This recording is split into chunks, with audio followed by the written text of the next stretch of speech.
Hello, hello. Happy Wednesday, August 26, 2026. How is everybody?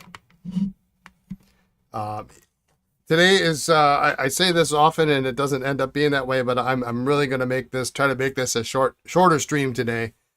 Um, Enthusiasts, hello. Subscribe for 6 months in advance. Wow. Cool. Thanks, man. Colin, hello. Kathleen, happy hump day. Um, I need to make this a short stream today. Here's my hand so far for today. I've got I think 40. Did I count 40? 40 more bottles to ink the sample up. But the captain, hello. The big stressing factor, and there's ink on my. I didn't get a chance to wash my hands. My air conditioning went out on Monday. Quite possibly before. I don't know. I didn't pay much attention on Saturday or Friday and Saturday. I wasn't here all day, but um, whipped by ink. Yeah, I have done out of 20 some over like 24 bottles of ink I've sampled up today. Amongst everything else that I was doing. I don't know what Twitch is doing here. It's throwing another ad at me. I don't know. If you subscribe, you don't get the ads. But it is 82 degrees. It is morbidly hot in here. Apparently the air conditioning guy is coming tomorrow. Tomorrow morning at 8:15. I've had my doors open because it's minorly cooler in the entranceway to the plaza here. The problem is everybody that comes in for the doctor is, and their kids and they're looking in here and like, I'm just waiting for somebody to come in. Gabriel, hello. How you doing? So what I've picked for today is pretty low. I won't say low hanging fruit, but it's something that doesn't require high mental capacity.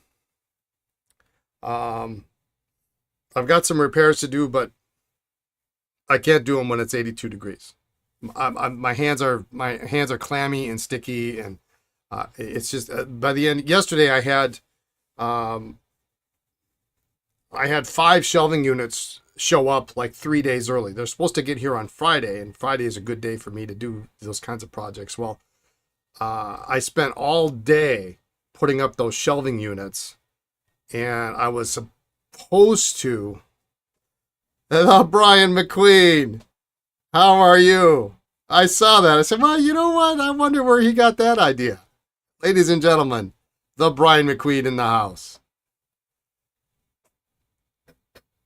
But so I ended up spending all day putting these shelving units up because I'm out of room and making liners and everything. ASD is not even working. I mean, it's blowing out. It's been your email address for at least a decade, really? I thought maybe you were just punning me because I think there is a Brian Anderson streamer on Twitch, so I had to do the Brian Anderson. That's hilarious. All right. So yeah, so it was by the time and Lisa wanted to stay late last night, and I was fried. I'm like, yeah, no, we're gonna go get something to eat. We're not cooking. I was gonna get a malt and across the street, but that didn't kind of happen. So, oh well. Anyway, what do I have today? So I got in Monday afternoon, I think it was. I wonder where you got the idea. Yeah, I forget. I actually had a username before. Excuse me, the Brian Anderson. I forget what it was now. I think it was Brian One Anderson or something like that. But I thought that was really dumb, so I changed it. But hey, man, like minds think alike. However that saying goes. So I got some consignment pens in. I got some Targas, and as I've alluded to before, Tuesday is usually my photography day. So my daughter comes in and does photography, and I didn't have time to go through it. And some of these, I don't know if they're inked or what the deal is. So I got to go through these, flush them, clean them, spin them out. And then I have some Esterbrooks that I need to look at and clean before they can get photographed, for the new site. And I try to do, and it's hilarious because I don't normally restore pens in my collection. I don't do that, because it doesn't matter to me whether or not they work or not, because in many cases I don't use them. But if I'm going to photograph them, they need to be, levers need to line up with nibs, and and they need not look like they came out of a parts bin, because I needed that variant. So I've got a couple of those to go through, and if that doesn't take the whole time, then I will give it back and get back to doing some ink samples. So that's what we got for today. Hopefully, tomorrow's Thursday. Hopefully tomorrow the air will work, and then maybe I've got a couple pens that were in this consignment lot that I do need to look at and restore. So you're with me. You don't bother restoring pens in your own collection. Yeah, I rarely do it. Well, part of the thing is a lot of the pens that I collect now are eyedroppers. So, as far as I go, sometimes is I may clean out all the dirty ink out of the nib and call it a day. But I actually sat down and thought about it once, many years ago, probably 20 some years ago, and I said, even when sacks were super cheap 20 years ago, like how much money would it cost to put a sack in every Esterbrook in my collection? It's obscene. It's just ridiculous. I'm not doing it. I'm not going to use them. If I want to use one, I'll put a sack in it then. So I don't think I'm going to resack these. I'm just going to, if there's a bad sack in there, I'll take it out, but I don't need to resack them. But sometimes with some pens, Edison's, vintage Edison's and Waterman's, sometimes I will do that. And I did a little bit of it this year just because I wanted something different. I wanted to work on some of my own pens. But anyway, you'll usually remove a sack from a fragile cellulite or a diaphragm from a particular clear vacuumatic and just leave it out. Yeah, I can see that. All right, here's what we got. We got a bunch of Targas, nice Targas, some nice ones. Just kind of a quick over. I got a bunch of sets. So I just want to make sure stuff works. I don't think there's any rollerballs here, so if it's got a cap, it's a fountain pen. Some of them with stickers. Tortoise. This one is 675. I don't know what this one has a matching ballpoint, but it didn't come as a set. But these came to me with boxes, but some of the boxes were nasty, so I just chucked them. And then I've got some Parkers. Some of these will have to be looked at. This one I think is garbage. It's got a crack in the barrel, so we'll figure out how to do with that. But a couple of 45 Flighters. We got a 75 Cizale, a late model, dual fold, Sonnet. This is maybe my favorite one in here.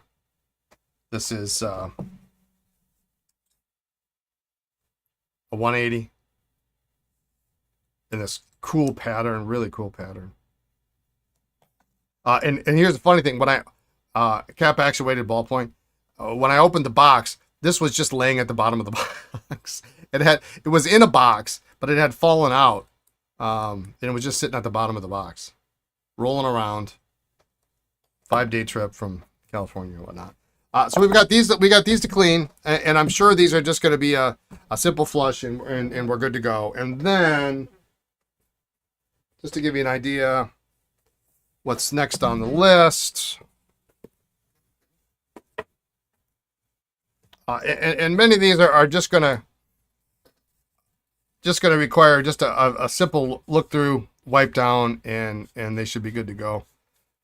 These are all early, so what we've learned is 1940 seems to be the year of the new clip. So these would be considered pre-1940 Esterbrooks. Obviously, the hard rubber ones may be a little bit earlier.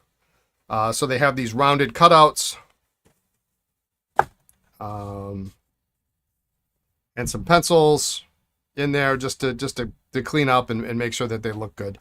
But I know some of them don't have, I think some of them don't have, like this one doesn't line up, you know. Some of them probably don't have nibs. That one doesn't line up. So I may or may not fix some of those because I may not do open shut, so I guess it doesn't really matter. But hey, Gary. Yeah, nice Esterbrook. Thanks. Yeah, so these are next up for shooting on the website. So every week what I do is I pull 15, 20, 30 Esterbrooks for my daughter to shoot, and I didn't quite get them ready for her. She shot 3 Esterbrooks this week because I know she had a bunch from last week. Last week was last 2 weeks where we had been desk sets and dipless pens. So we kind of I go through and what I've done is I've copied all the old images off the old site, and I've put them in the new template. And then as I replace those images, then I just delete the old ones. I just go through and say, okay, well, what do I need? What do I need this page? You didn't know that clip ended that early? Well, so one of the pens that I got, and let me see, actually, I think I have one over here. Hang on. So one of the pens I got in DC, which I was pretty stoked to get, one of those cases where I paid too much for it. Targas such an underrated pen. Yeah, they're nice. There's some of them are really like this one is. This is nice. I've also got, this is a beautiful, beautiful pattern. I've got a brass set. But one of the pens I got in DC was black, and I don't know if you saw it, but it had this clip on it, which is this ridge up the top, right? And if I compare that to, sorry, this guy, the round clip, no ridge up the top. So that particular pen was black with this newer, later style clip, and it says it's a plain black pen, and it says engraved on the barrel 1940 model. Now, the only thing on that pen that is different than that pen in black, to my knowledge, they didn't change the lever, they didn't change the J-bar, they didn't change the cap band, they didn't change, the breather hole. The only thing that's different is the clip. So, that's what I'm going to go with, because nothing else makes sense. They didn't make any significant change that I'm aware of as far as nibs are concerned, and if that was the case, they wouldn't imprint that on a pen. So, and with the little information we actually have out there for Esterbrook, I'm thankful that Fred Krinke saved as much information as he did. But he wasn't selling, yeah, it was a good find. Yeah, well, so I bought like 4 prototypes from Gary Weimer. He had 2 more, but I was like out. I was spent out. I said, I bring him. I said, tell you what, I'll pay your price for him, but bring him to Columbus, and then I'll buy him there. And he said, deal. So, but I paid more than I wanted to, but what are you gonna do? So we're just gonna kind of flush these. So at least it gives us a marker. Say, okay, well, 1940, they changed the clip. Cool. He's got 2 more SM Deluxe that I'll pick up in December with experimental markings on them. And dates. Those have dates on them too. I'm not terribly interested in those, but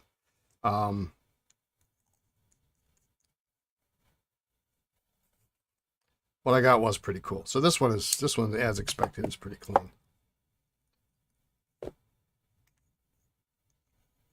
You think those prototypes were from Frank? I can't remember. Frankie Tedesco. Yeah, I'm sure they were. I'm sure Gary got them at a Columbus auction that outbid me on. The problem was what I didn't like was when those were being released, because all those pens went through. Yeah, the ones that Ben had. Well, see, Ben offered those pens to me. I don't know if you know this. I was offered all of Frankie's pens. You're getting your pass through the house show already? Wow, that's early. And we sat down and I took a look at them. And the number that he wanted for the collection was, I'll just go there. It was ridiculous. It was a mortgage on a house. And I kid you not, for a week afterwards, I was trying to figure out, I was racking my brain. I was not sleeping because I was trying to figure out how I was going to acquire these pens, and Lisa was having none of it. She's like, "What the hell? Are you going to sell them?" "No, I'm not going to sell them." She's going, "What? You're going to buy them and put them in the case?" I'm like, "Yes." "Going to photograph them?" "Yes, I'm going to photograph." "Well, why don't you just photograph them and then sell them?" I said, "Well, why would I do that?" Finally, I decided I wasn't going to spend. I mean, it was 5 figures, a solid 5 figures, you know. And Ben and I offered to Ben. I said, "Listen, I tell you what. Send these home with me. Allow me to photograph them, so we can document them, because I have a, you know, at the time I had well, as I do now, a professional photographer on staff." I said, well, I mean, we take I think we take very good pictures, very good photographs. So we've been working on it for a long time. Let me take them home. Let me photograph them. Divorce would add to the cost. Yeah, it would have been something for sure. And you know, then we can, you know, I'm happy to share the photographs with you, but at least then we can have them. Yeah, what else would you do? Come on, Lisa. Yeah, I know. Man, where were you 10 years ago when this happened? And he said, "Oh, well, I could take a picture with my phone." No, that's not what I'm talking about, dude. So the deal didn't happen, but he graciously let me buy 1 pen. 1 pen? 2 pens. One of them was a military clip pencil in white.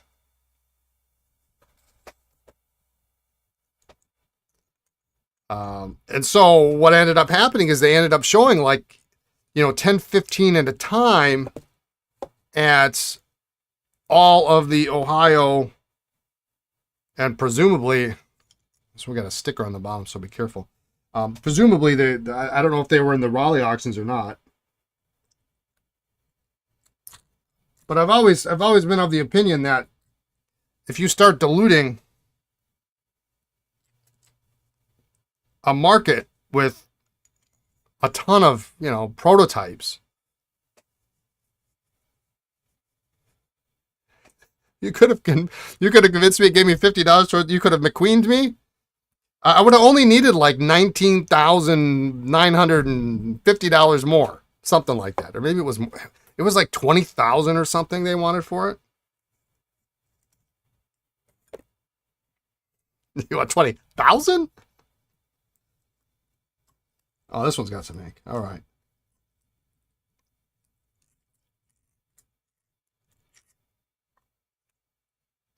Yeah, I would have loved it. I mean, but I'm going through and I'm looking and I'm counting, right? And you count in that particular case. You say, okay, well, number one, everybody poo-poos Esterbrook. I get it. They're not a waterman. They're not a Parker. They're not they're no vacuum addict, snorkel, whatever. But regardless, you go through and you count. Okay, well, which ones are $100 pens? Because at $20,000,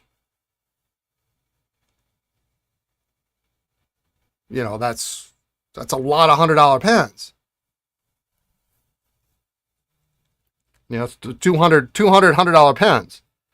And I went through and I counted like 10.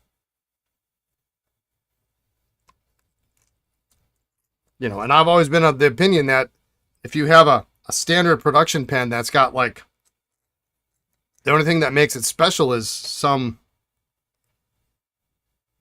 imprint on the barrel,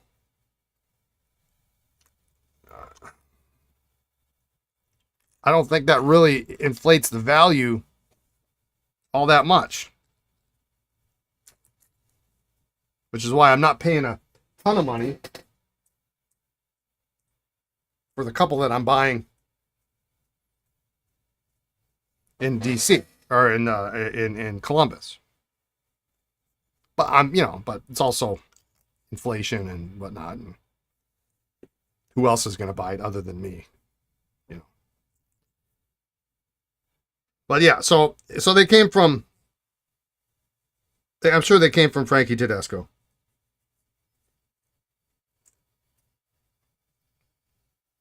I think that one was dipped.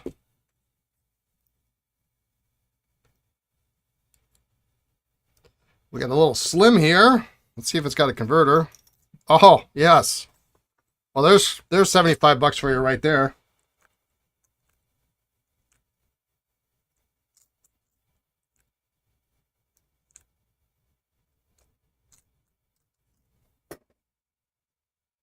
So the question remains is who has all the rest of those prototypes now?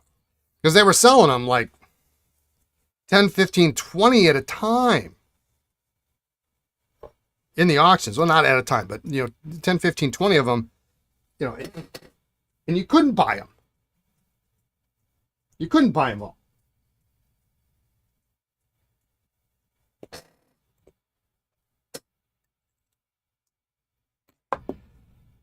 Right. I had a feeling most of these were going to be, this is so cool. Look at this pattern.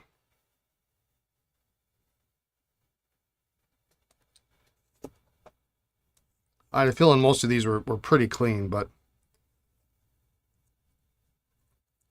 now see, that one's got a little ink in it. Isaacson has one or two. I think, I'm not certain.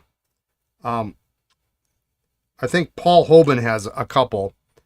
And sadly, I have not been able to get a hold of him. And I'm right now, I'm fearing the worst. Because last year I started calling him fairly regular, like every couple of weeks I'd give him a call. He doesn't have a lot of family. I think he's got a sister. And he was in the hospital a lot. And he called me, gosh, I don't know, 6 months ago.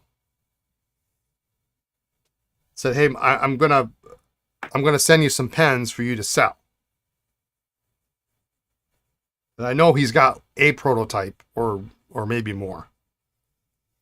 And he said, what's your address? And I gave him the address. And he was in the hospital at the time, so it was really difficult to hear.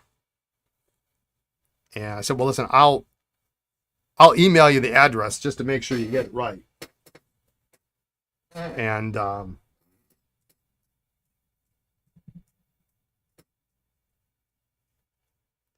never got a response back from that email. I never got any pens. I've called him a half a dozen times at least. That's nice. This is the Lang pattern? What is this one? I'll have to look it up. There's this website. And I sent him an email a couple weeks ago. Yeah, this one's been inked. Okay. So I fear the worst, because he was always really good about getting back to me in a couple of days. I think I've looked online for, obituaries. I can't find one, which I hate doing to my friends, looking for obituaries. I'm going to put this in the ultrasonic.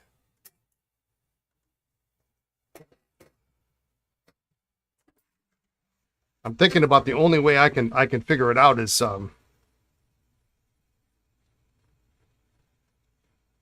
sending a letter. And maybe that way somebody might,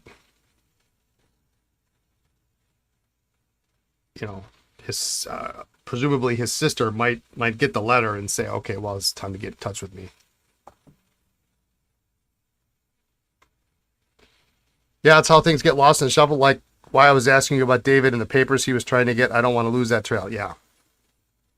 And I have correspondence with Paul about some of the pens that he used to have, and I'm not 100% certain, because Paul was funny, because he would I mean, like some of us do. He wouldn't know what certain names were called, so he would make things up. He would make color names up, and that's how we got, Icicle, because I don't think it was Paul, but we don't know what to call it. It looks like icicles. We'll call it icicles, So sometimes I wasn't sure what he was talking about, because these names he were coming up, he just generated himself because he didn't know what else to call it, Oh crap! What did I do with that? There it is. But I have pictures of some of the pens he used to have. And thankfully, I do have. Yeah, this one needs help too. He had extensive correspondence between himself and Gene Esterbrook, who was the last surviving member of the Esterbrook family. And thankfully, 6 or 7 years ago, he sent me the whole box. Maybe a little bit longer. He sent me all the letters, all the correspondence between he and Gene. And I actually scanned them all. So I have all the correspondence. And sometimes she's telling, sometimes it's anything earth shattering. But sometimes she talks about, family life and things like that. So I have those, but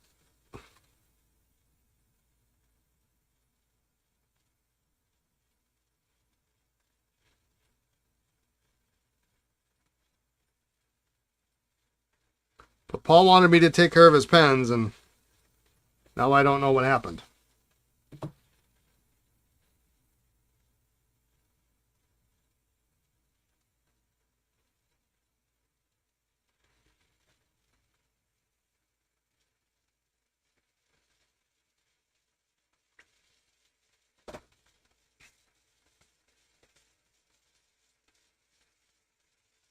But I thought, you know what? If something happened, there's nobody's gonna get his voicemails. But if I send a letter, somebody might have the foresight to open it up and.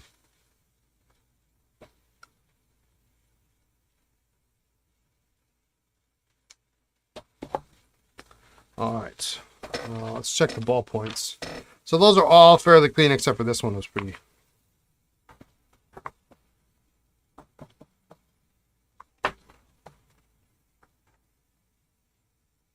So thankfully, Esterbrook didn't make as many, I mean, Frankie had a lot, so, but they didn't make as many prototypes and things as other companies. I need a refill for that. But I don't know what his sister's name is.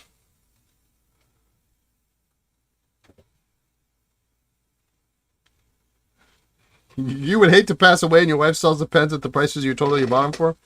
Well, you're dead, so. But still, I get it. I likely his sister has a different last name. Okay, these all need new. So it's not as even easy as looking up another Holben in his area. That works.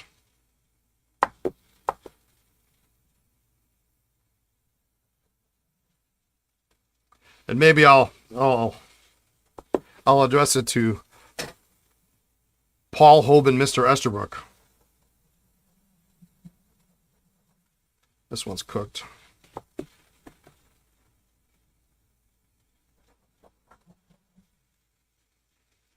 All right. So I may or may not show these off on the stream tomorrow.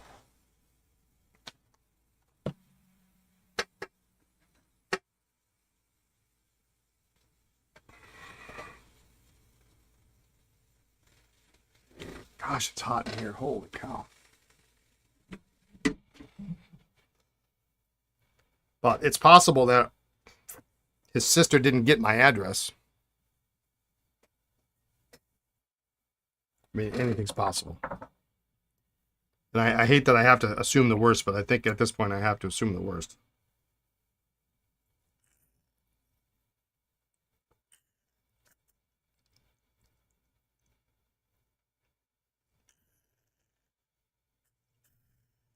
And Paul was...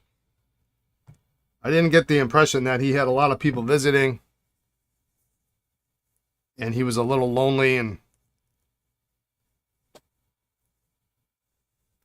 so whenever I had something really cool, a cool Esterbrook find, or like last summer when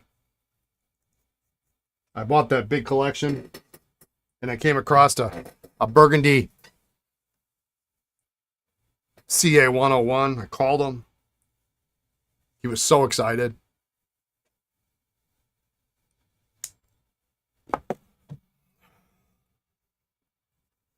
I wanted to tell him about the upcoming website updates and all that stuff.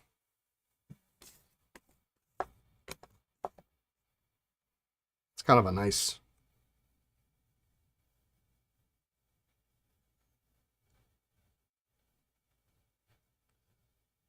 cap.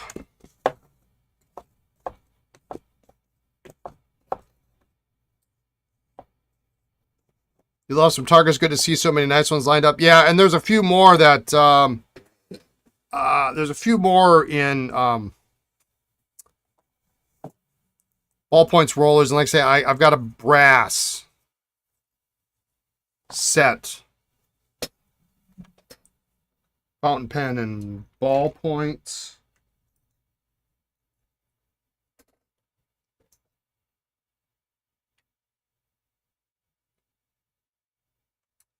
I need a Parker converter. Let's see. Those made their way to photography yesterday. I bet you none of these Parkers have a converter.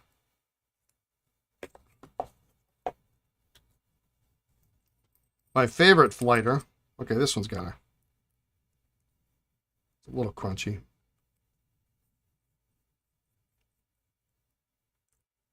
Let's see if I've got a piston in here.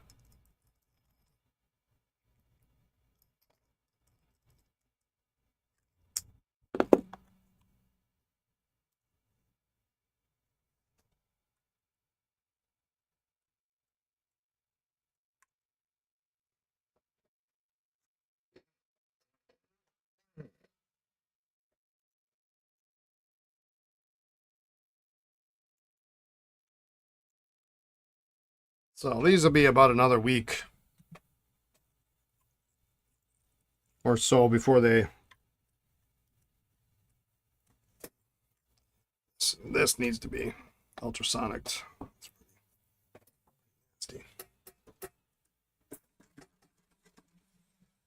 But if there's something you're interested in, you'd be all over the brass target if it wasn't coated. I like a bit of patina with brass. Just take it off with acetone or lacquer thinner or something.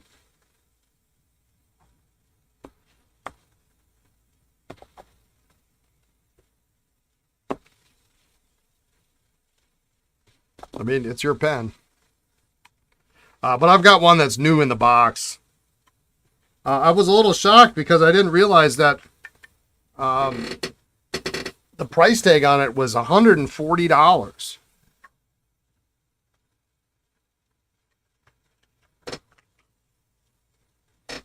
I didn't realize those were that expensive. I have one of the, you know, they came in the set. There was a set. You could get a pen case. And then there was a brass cartridge.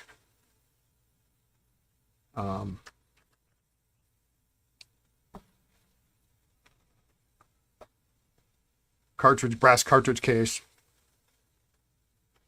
I've got one of the cartridge cases around here somewhere.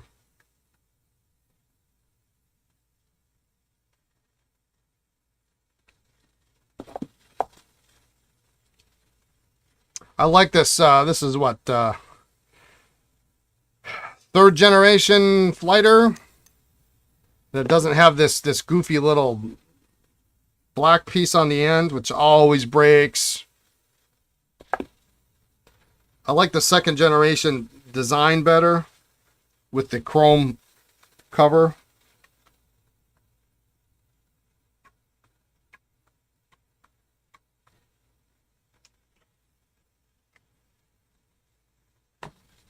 I'm gonna drop that in there too.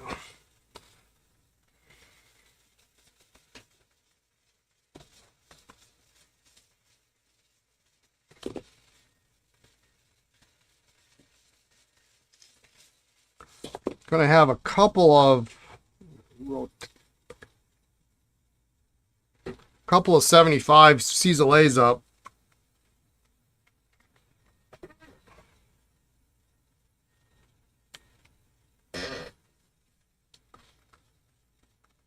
Fairly soon.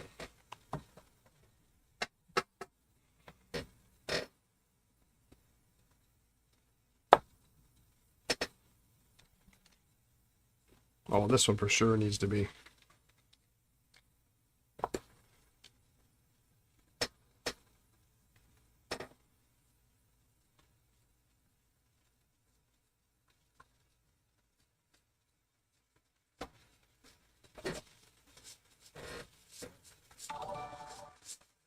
Pen Addict rating with the party is 74. Holy cow.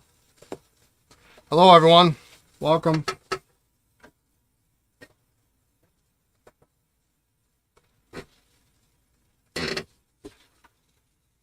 Today is pen cleaning day.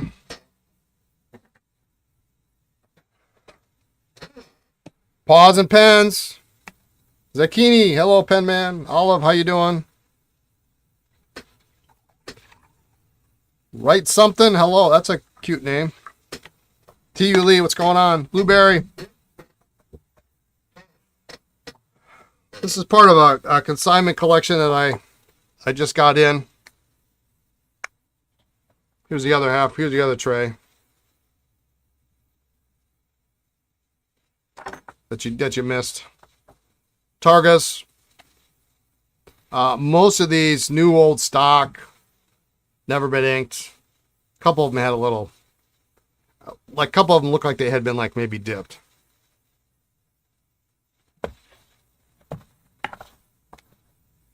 So I just want to clean these so I can get them ready for photography so we can put them up on the website. You got a sonnet.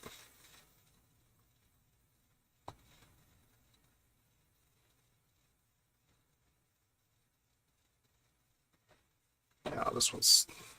These Parkers were used. The Schaeffers were not. Very strange.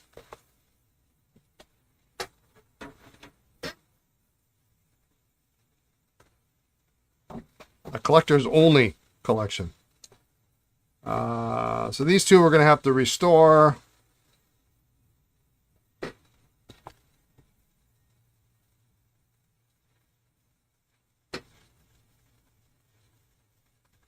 We got 45. We're not going to do that today, although with this, as hot as it is in here, I could probably get it apart without heat. This pen is actually very interesting. So I wish David were around to see this pen. You might find this interesting. We'll just hope that he's watching from above. Dual-fold Junior. Actually, the barrel is only marked Parker dual-fold, but what makes this interesting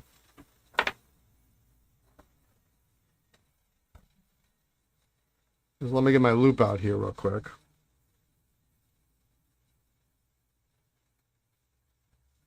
There is a date code on the barrel of a dual-fold.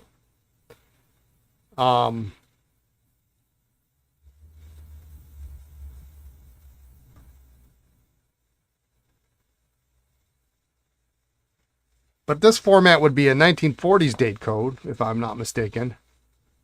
It's a 9 with 3 dots, so it's first quarter.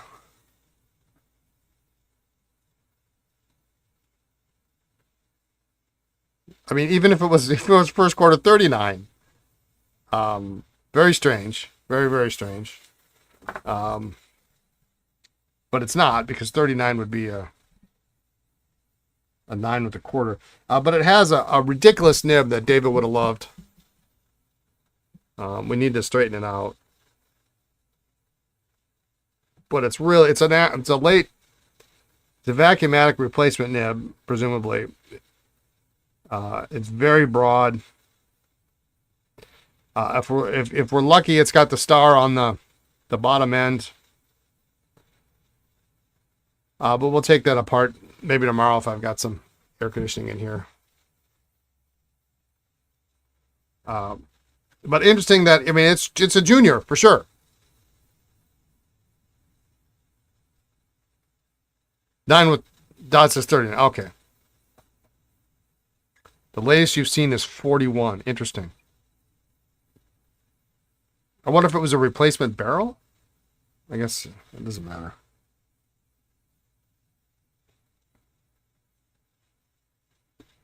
Yeah, I mean, 49 is impossible. It's got to be 39. So it's an interesting piece. It's really, I think it's a cool piece. I bet we'll find the star on the base of the nib. We'll straighten it out. It'll be like a monster broad stub.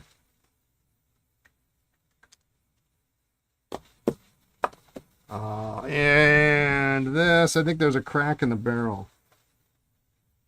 Like all good 21s have cracks somewhere.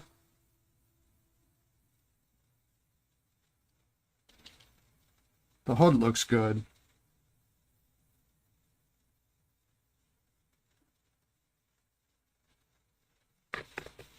I just hate 21s. I just can't stand them.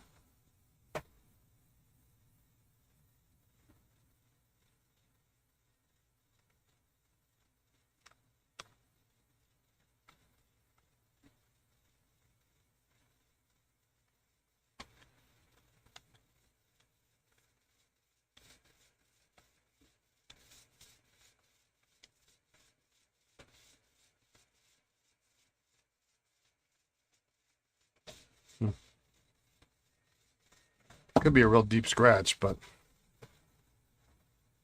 you just got a Parker 65 with a very broad nib. You need to look up how to date it. 65.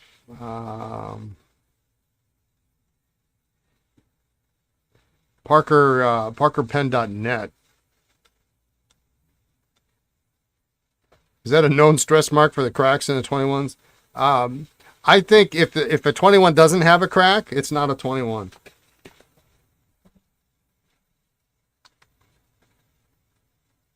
I know they can write real nice. I just, and this is an early one too, actually.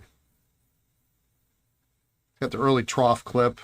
Nice cap, actually. I mean, this cap is really beautiful. I just don't know if it's worth my client's time to replace the barrel. I mean, normally they crack in the hood, but you also see them break. You don't think 65s had date codes? Yeah, Brian would likely know. You know, normally you see them break right up by the threads. But this one, the clutch ring is also broken. I mean, it still works, but I may just buy it just for the cap. Well, it's hot in here. Holy cow.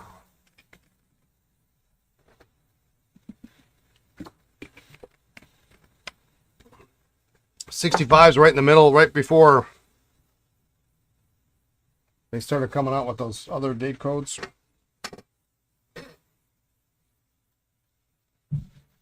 All right. Okay. That's going to need a refill. Let's check these nibs.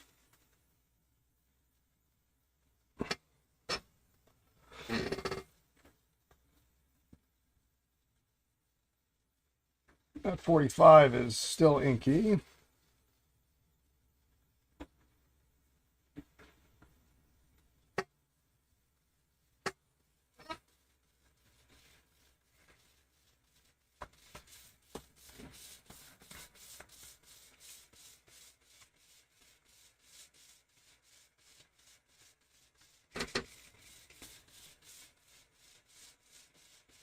Still got a little bit of ink in there.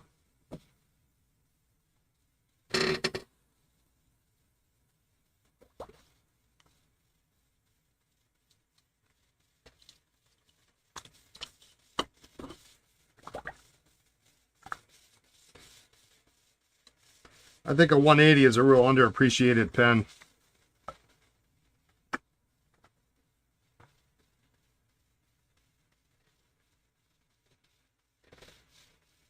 What is hot in Wisconsin? 68 degrees.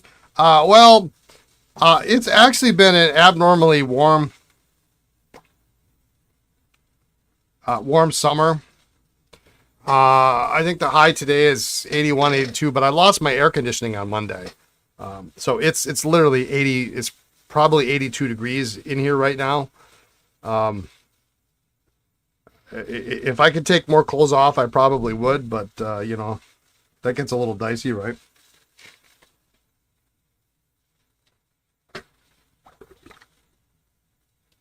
I much prefer it in the middle 60s.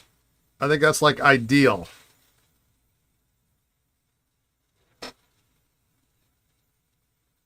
Torsade, is that the pattern? Put on my bib.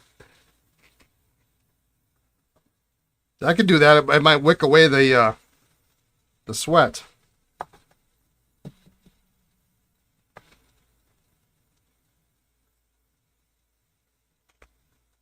I got new bibs a couple weeks ago. In the ever long quest to find bibs that don't cost a fortune that fit well.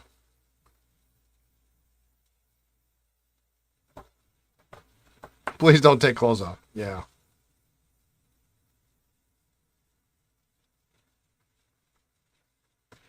That's why I'm wearing like a t-shirt today. That's it. T-shirt and shorts. Because I knew the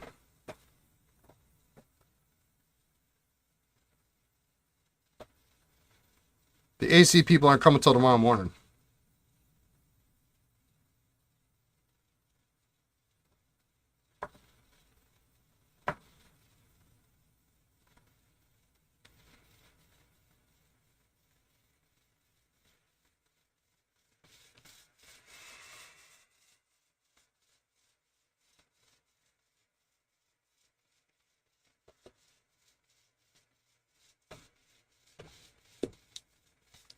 Torsade is the heavy cable twist.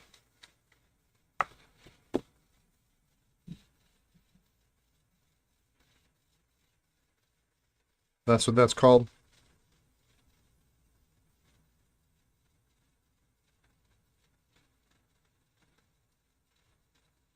It's super cool. You need to reboot again. Twitch is tapping my tipping point of anger to rage. Oof. Coastal USA used to be mid-60s most of the year, not these days.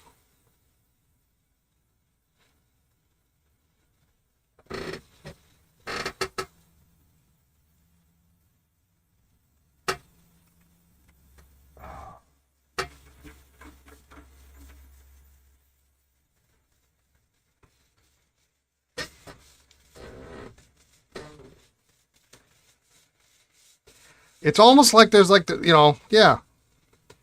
global warming or something.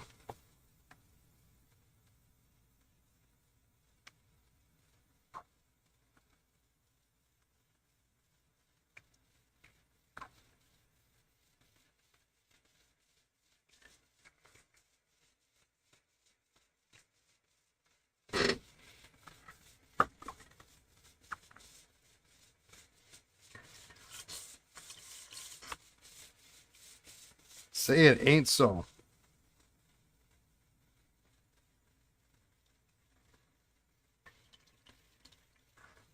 I think it's 45 is finally clean. Or at least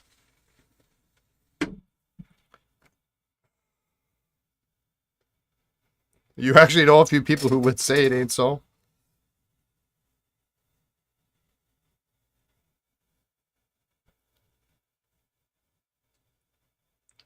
All I know is what I used to reference as a kid. And I know sometimes when you're young, you,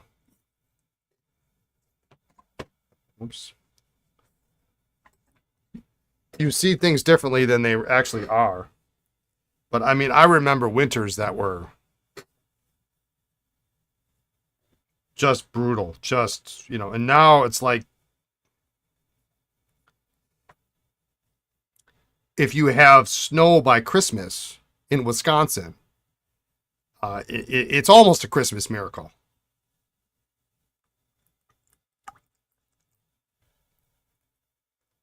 And March is the worst month of the year. Because March, it's warm enough that, I don't mind January, because January is just cold. It's just cold, but it's too cold to snow. It won't snow when it's, 10 below. And I don't mind that. I really don't. It sure beats this nonsense.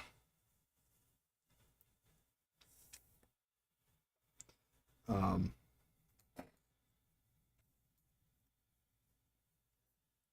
yeah, March is like, it's warm enough that you get a front move through. What did we get last year? It was 12 inches of snow on the 14 inches of snow on the first day, and 22 inches in 48 hours or something crazy like that. You underappreciate your 180s? Oh, you're over here. Either kills your battery supplies, You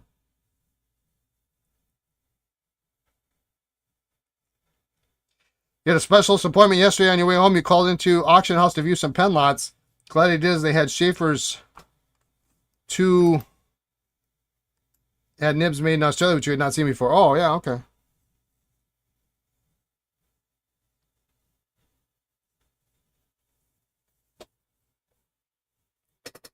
Yeah, I picked up not too long ago a touchdown.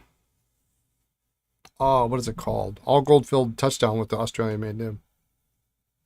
I got it in Wisconsin. That's insane. I would have assumed it would be all snow all the time. No, it's not. It's not all snow all the time. I mean, usually the last, of course, when Lisa moved up to Wisconsin, the first winter, it was the worst snow we had up until this last year. And so the kids had to learn how to shovel snow, which was hilarious because the kids, only ever having lived in Florida, didn't know how to use a snow shovel. And so they're like, and they didn't understand the logistics of how you need to, you shovel one way, and and anybody who has to shovel snow or blow snow, you have a certain way you do it so that you can minimize the necessary work that you need to do, right? And they were like, throwing snow into each other's faces unexpectedly because they didn't know what they were doing. I mean, it was hilarious. It was really hilarious. I have pictures from that snowstorm because it was so charming. Anyway, but yeah, it's normally we don't start getting snow until we might get it in December, but usually it's January.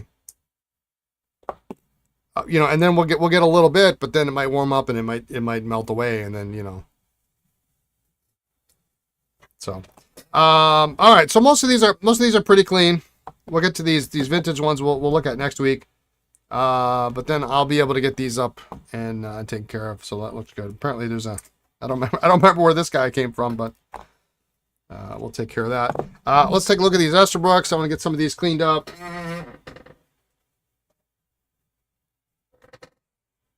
Me laughing at them probably didn't help. Lisa was laughing at them too. Well, I mean, you don't shovel snow back into the area that you need to shovel into. I mean, if you can shovel it off to the side, shovel it off to the side. I don't even know where to start here. I just need to clean these. I think I'm gonna start with the hard rubber ones. Believe it or not, every one of these hard rubber pens are different. Including the pencils.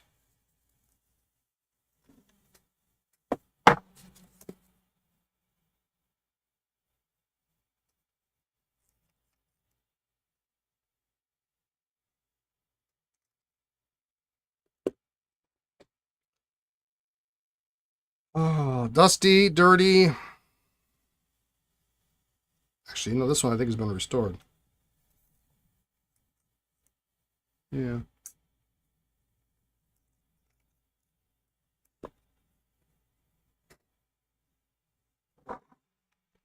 Yeah, snow is good at making memories. I mean, you live up here, you have to expect that. So, it's, you got to make the best of it. either winter down south or, figure out what you need to do. Hey, look, this one's got an Esterbrook Mark sack in it.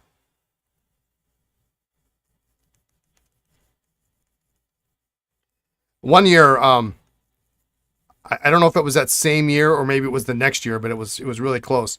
When they moved here, is they also didn't understand the concept of making a snowman, so they had never made one before. And now the kids were, oh gosh, 20, and this was probably 20, it was probably 12, 13 years ago, maybe. So that doesn't even seem right. I guess 2012 was 14 years ago. 2011, maybe 2010. Yeah, 2010, I think. 16 years ago. So 20. No, that's not right. They were in high school. They were in high school. I don't know why the math isn't mathing, but so we decided we're going to go out. And Lisa's like, well, why don't you show them how to make a snowman? I said, okay, well, we go outside in the yard. And it was perfect weather, right? So you can't make a snowman if it's too cold. It has to be just warm enough that the sun melts the snow on top, and then you can roll it and it sticks together. So I said, well, what you got to do is you got to start with a little snowball, make a snowball, pack it in your hands, and then put it down and then roll it. And then as you roll it, it will get bigger and bigger, and then you try to roll it back to the place that you want to have the snowman because it gets big. Oklahoma snow is awful for snowmen, but Utah snow is absolutely perfect. Yeah.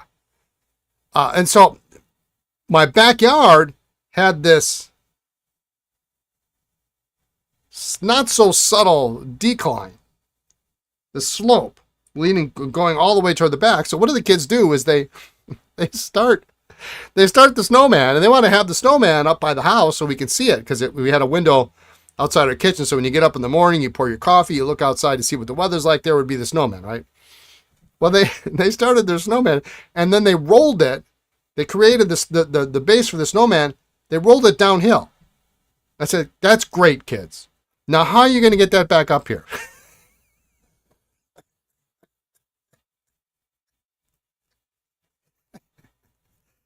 It was funny.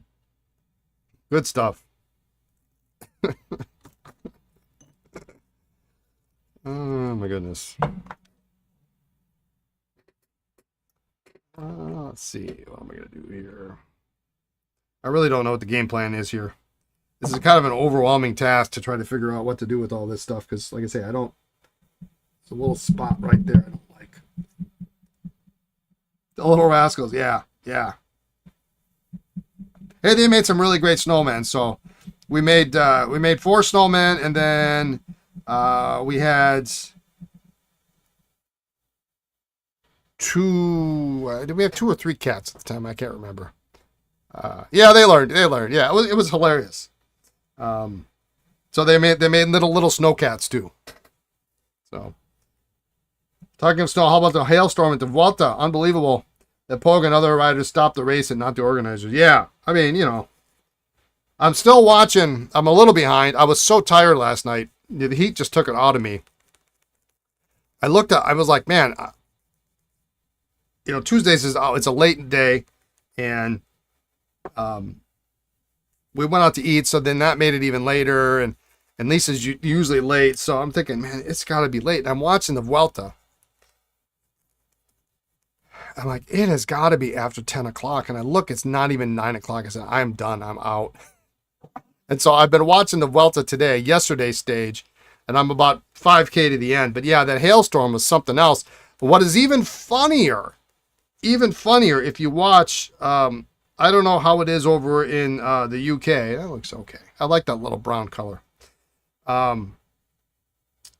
The reviews people were giving for the hotel that the riders crashed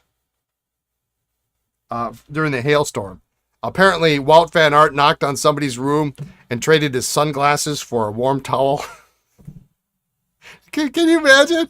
You're just hanging out, you're having vacation, you don't even care about cycling, and Wout van Aert says, hey man, listen, I'll give you my sunglasses if you give me one of your towels. Oh, how great was that? So I got like 5K to go for yesterday's stage. I think we all know what's going to happen there. I mean, it'd have to be a miracle for Pogačar not to win stage 4.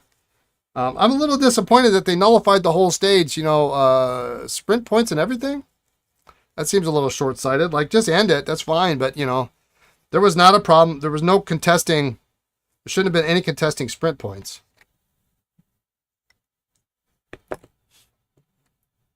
We're going to clean up these threads while we're at it. I'm not going to take a picture of this open. But I see some.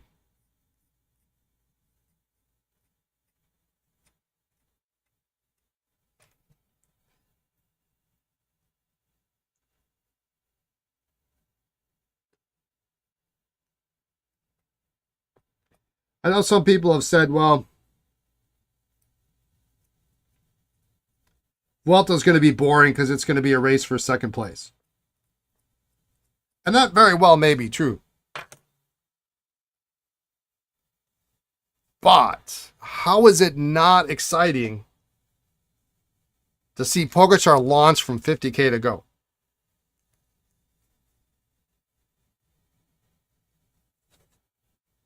And take whatever he takes. 3 minutes. I haven't finished it yet, so I don't know. This one definitely could use some deox, but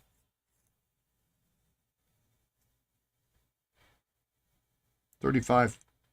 What do we got? 3556 sunburst in there. This is a Model A, which is kind of unusual. Slender size.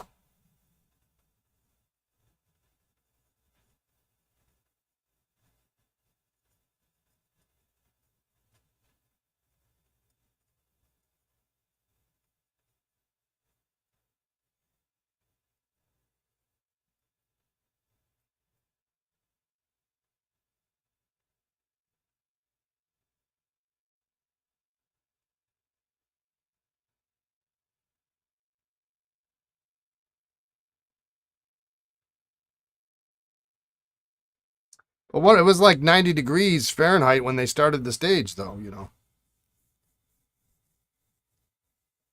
Can you ask a weird question? If I wanted to pull a nib from its Pelican M800 or M1000 housing, would heating it help? Heat usually helps. It helps anything. Although I admit I've never taken a Pelican nib out of its housing. I'm not that I'm anti-Pelican. I don't own a single one. Heat doesn't help your rashes, that's for sure. Yeah, it's not helping me right now. I'm about ready to say, you know what, these pens look great. Just photograph them as is. If they look like crap, we'll do it again later.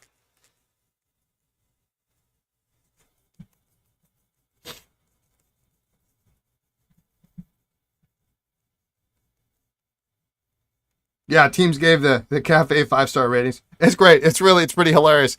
If you didn't watch it, it's pretty fun. Stage 3.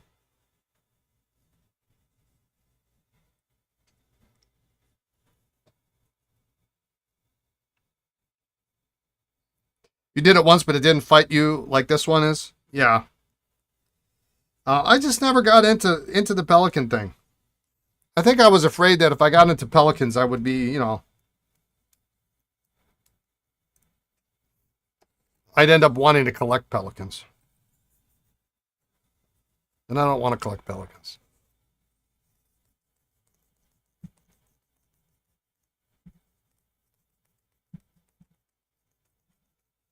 This right here is my kryptonite.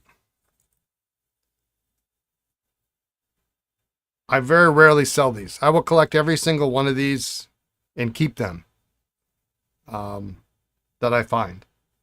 Hard rubber Esterbrook pencils. I don't know why. I just love them. I think they're cool.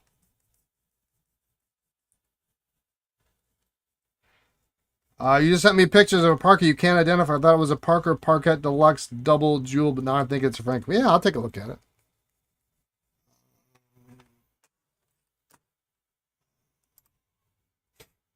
Open up my email.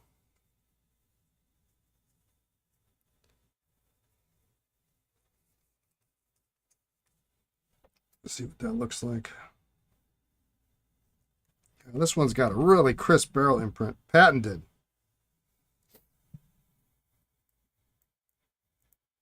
And I bet it's the clutch mechanism is what it is.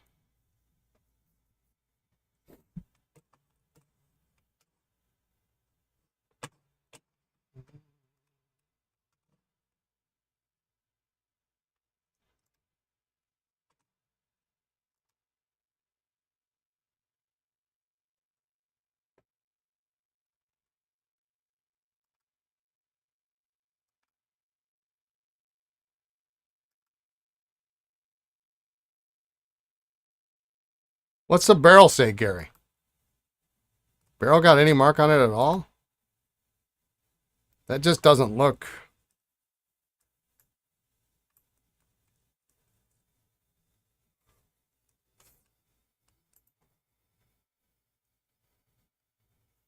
The lever gives me pause for concern.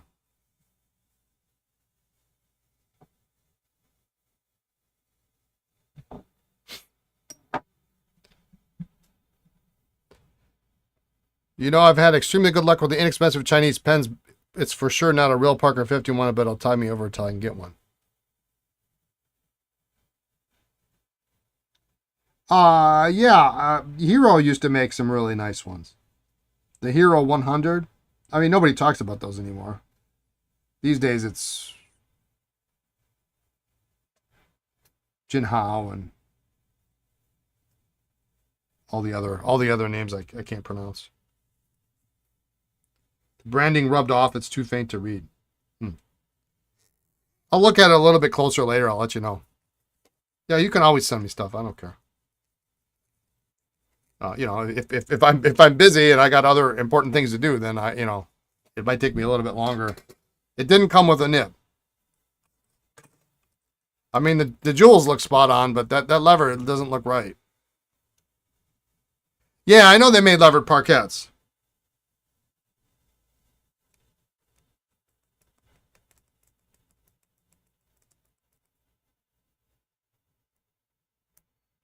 I've got a couple.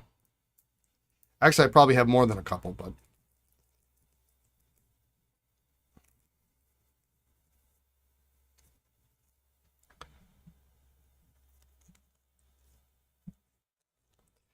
if I was going to collect pencils, I think maybe I'd only collect hard rubber pencils.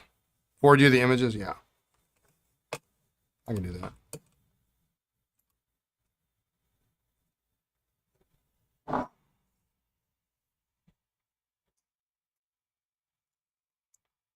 Boy, do I even have your email address?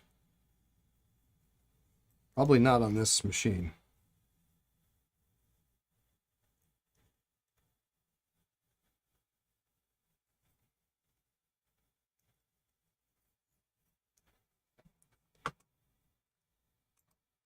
Yeah, these are hard rubber. These are all, even this one is hard rubber.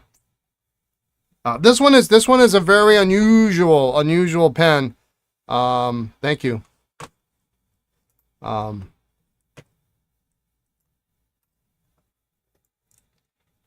Give me just a second here.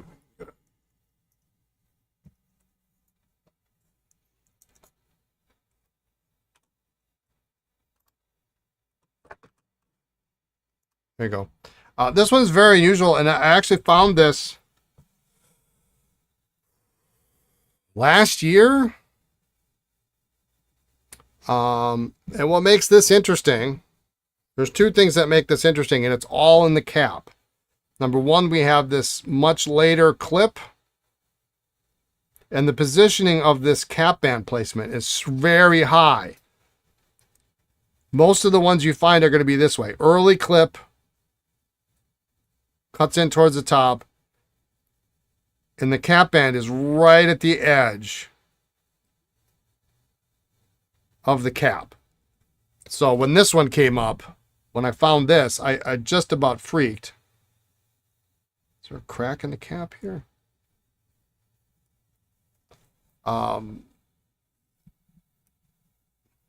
Because I have seen, like, here's the matching pen.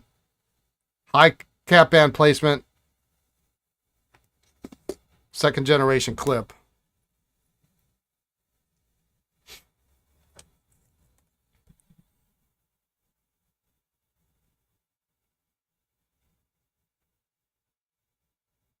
Yeah, there's a crack, dang it. I may have to check. I had two of these. I found another one, I think. I may have sold one.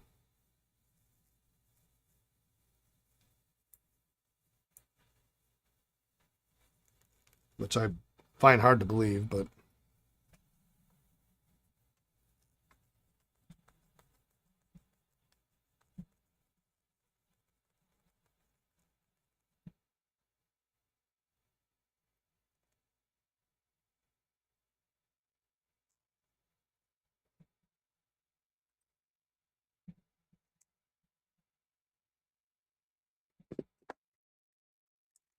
this one looks good. Now this one's all lined up nice.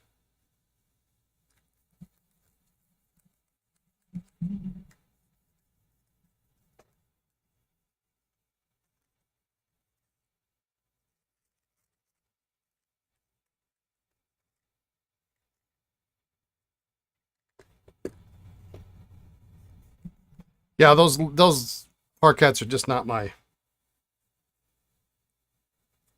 something I've ever paid much attention to. So I know they made the levers, but we'll see what Brian has to say, Gary.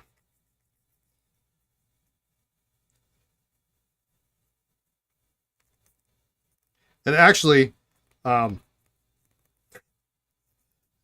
David had a Parker case he was trying to sell me.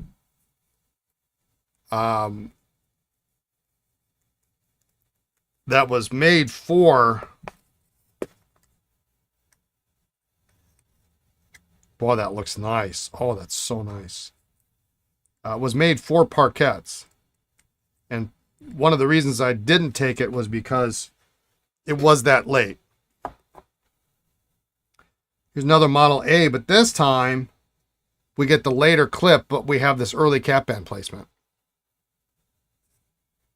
So whereas we've got the early version and the later version, presumably they made an A with this cap band placement, but this cap band placement seems to be the exception rather than the rule, especially on those two pieces. Doesn't look very Parker-y. The little fingernail recess looks too funny. The cap band is low. If it is Parker, it's not American. Yeah, see, I thought that the lever looked a little weird.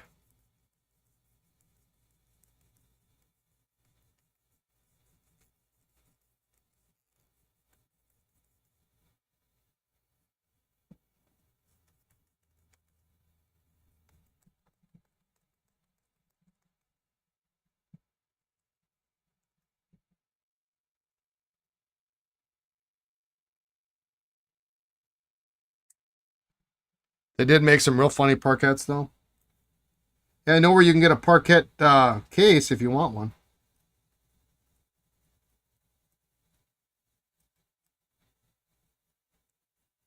You don't collect those, do you, Brian?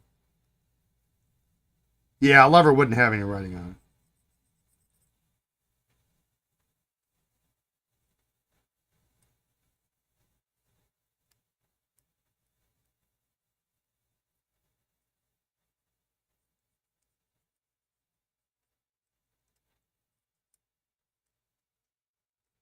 You have a real nice parquet case. Well, maybe you need a second one. I'm channeling my inner David to try to try to move that case. They're one of your secret collections.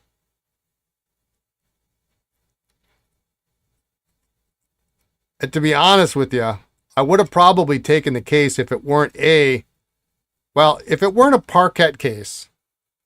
I probably would have been. I mean, I don't think there's anything you can tell other than the fact that it's got a suggested,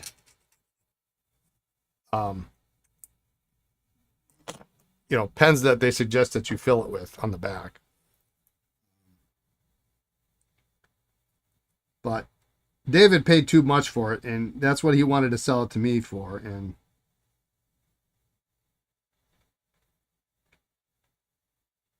I was pretty sure there was going to be hell to pay if I came home with two cases. You have some ring top parquet deluxe as well.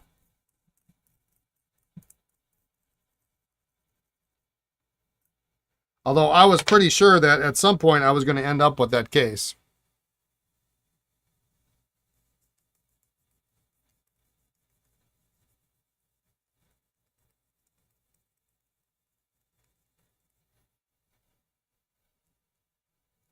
I'm just not exactly sure where he even had it in his house, because I think it was one of those cases where sometimes you buy things and you buy them in the moment and you don't think it through.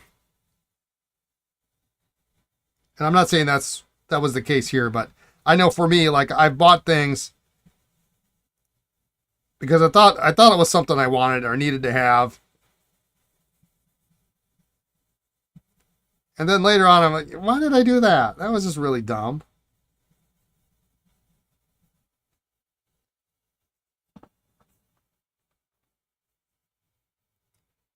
I think he admitted to me that he paid too much for it.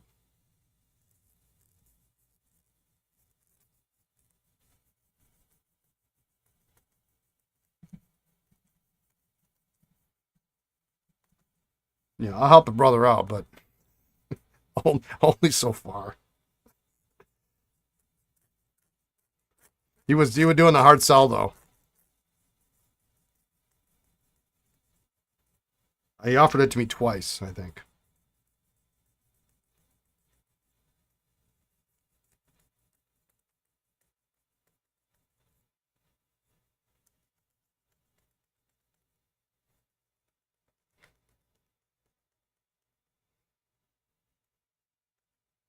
Yeah, this really needs to go in the Deox.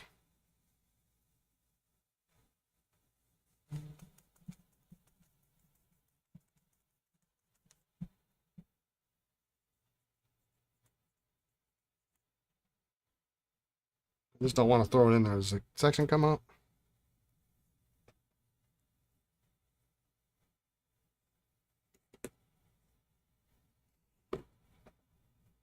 The problem with hard rubber sometimes is it just doesn't get.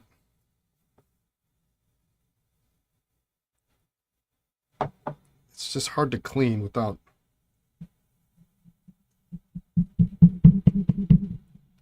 getting sticky.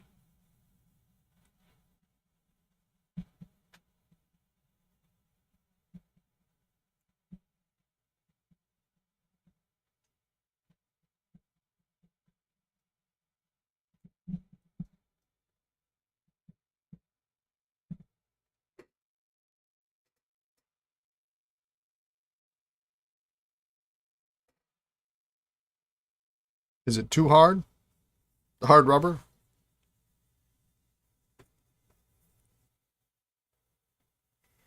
What I'm gonna do. When old rubberized grips turn into mush.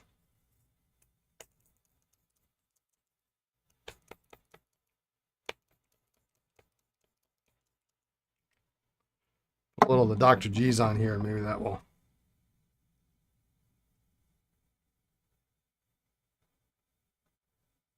I didn't want to get it into the lever box, but or lever area, but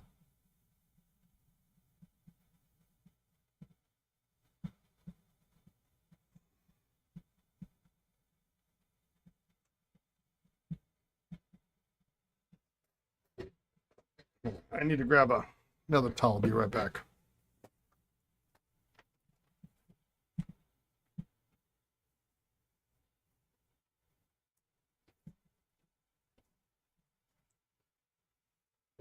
It was laundry day last weekend.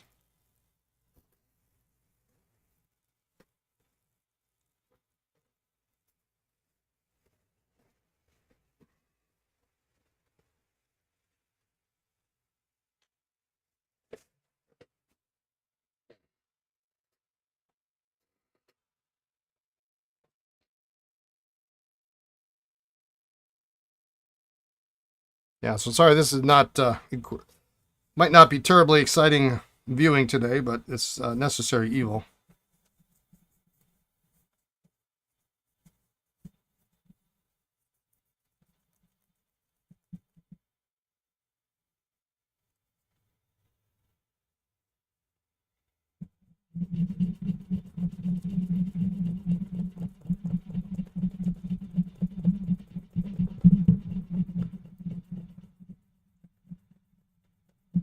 Trying to keep up with my trying to keep a step ahead of my daughter is really a challenge.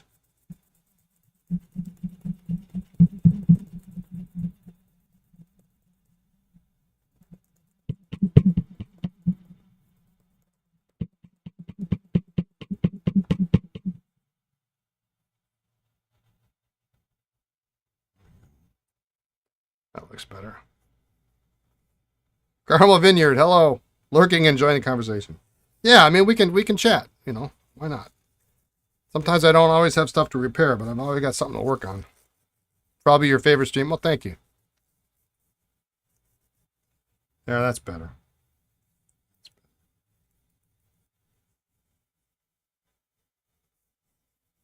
I don't really just want to go through the whole deox process on this.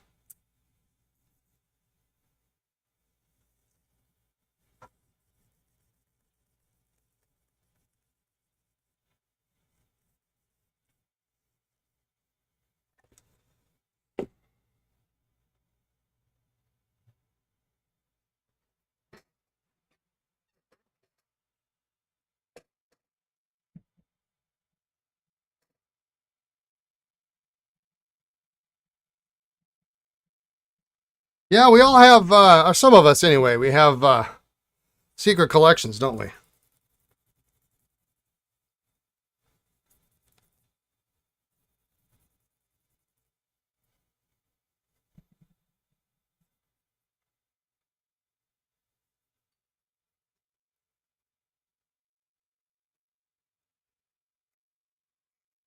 there was a point where I was a little more vocal about what I did and what I was collecting. And I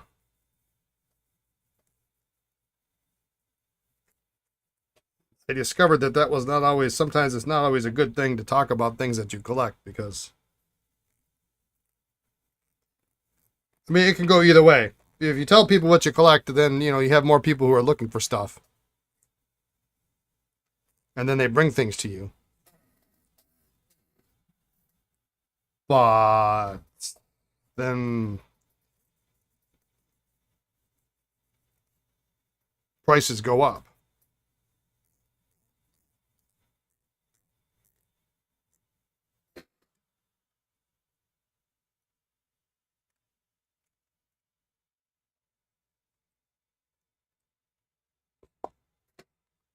Oh, that one really needs deox. It's good enough for a photograph. Yeah, then other people look.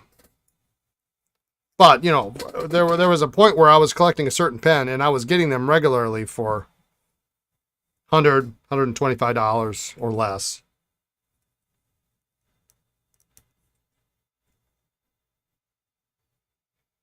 That one's got a hard sack in it. And, you know, that was fine. But then they started, you know, people started bringing them to me, and they went from 150 to 400.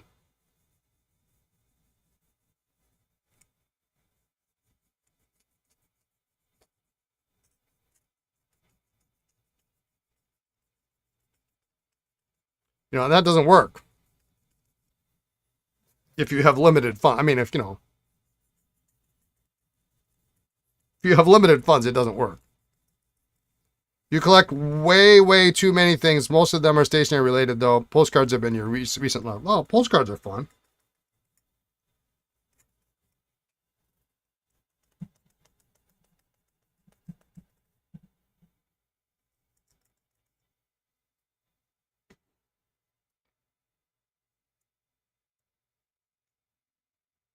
I like postcards if they're like, I would only collect them if they were from like my city.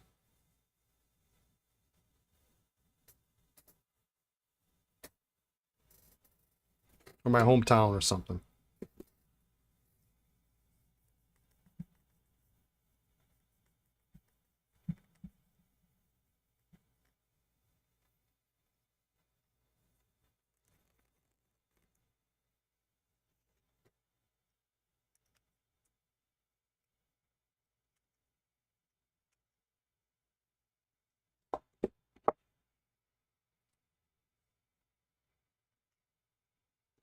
I'll have a nib in this one. I guess it doesn't matter. You need to find a postcard group. I think it would be fun to send them out and get them in. Oh yeah, I mean, yeah, send them out. Why not? You know what? I saw. Was it yesterday? David Nishimura created a Facebook group for desk sets. I thought that was the greatest thing ever. I actually never thought about it. And I never thought to look, and I never knew that there wasn't one. I just assumed there was.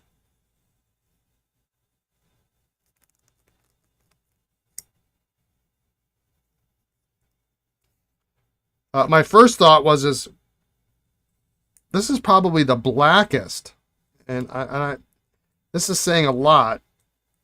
The blackest natural black hard rubber Esterbrook pen I've ever seen. And you compare it to all the rest next to it, they all have that olive to brown look to it. Pierre Gustafson just created a group today for personalized pens. Oh, that's fun too. Yeah, I want to join that. Why not? All right, the rest of these should be easier. Just gotta whip through these.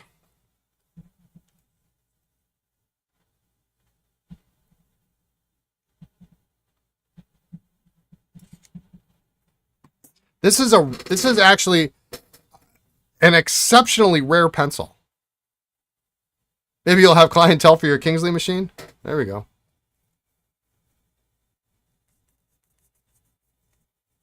You got it now. This is the short size, the H. The PH, I'm sorry, PHQ.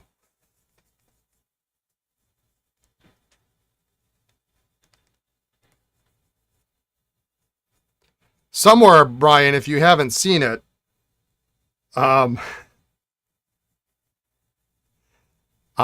there's, and I don't remember if you told me that you found them or not, but there's like a couple of Esterbrooks with my and Lisa's name on them.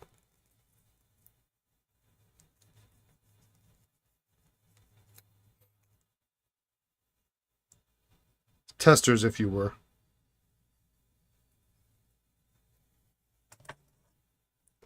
I don't remember if you said you found those or not. It probably went back into his parts bin.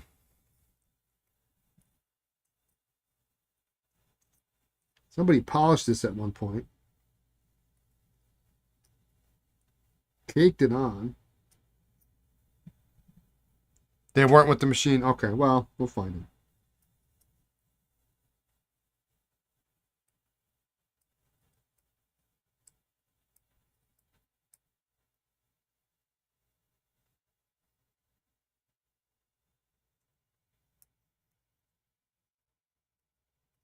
He had me fooled for... He had me fooled for like 15 seconds because I forgot he had the machine.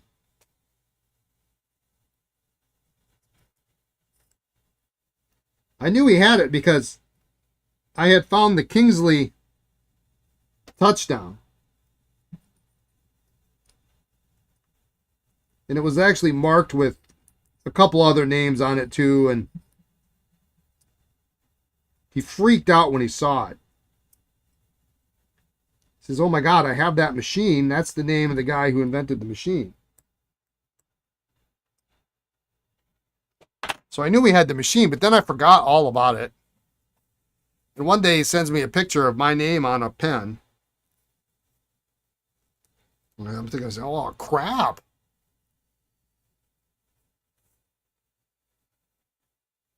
And then I think I showed him that one, or maybe he did one with Lisa's name on it or something. Because he was playing around with it, and I showed it to Lisa at dinner, and well, I can't say what she said, but she says, "Well," she goes, "We have to buy that," and I'm like, and I just kind of let it sit for a couple of seconds. I'm like,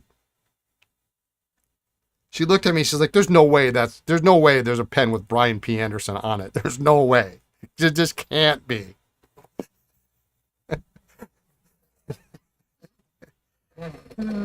It was funny. It was really very funny.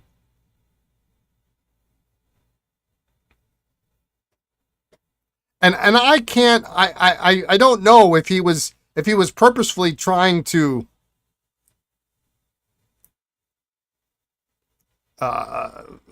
spoof me into thinking that he had found a pen with my name on it, or because I just completely forgot that he had this machine, or if he was just trying to say, "Hey, here's what I've been working on today."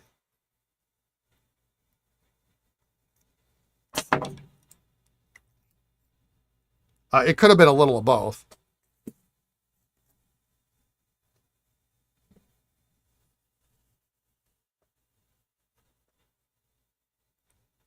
I'm sure he got a chuckle out of it. He probably just had a junk Esterbrook barrel and wanted to show you what he did. Yeah, probably not realizing I had completely forgotten about it. So it really was like double the fun.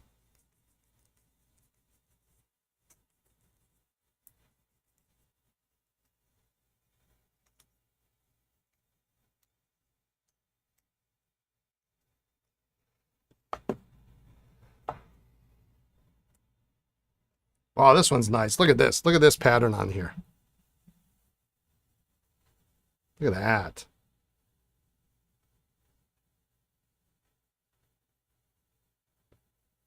That's kind of fun.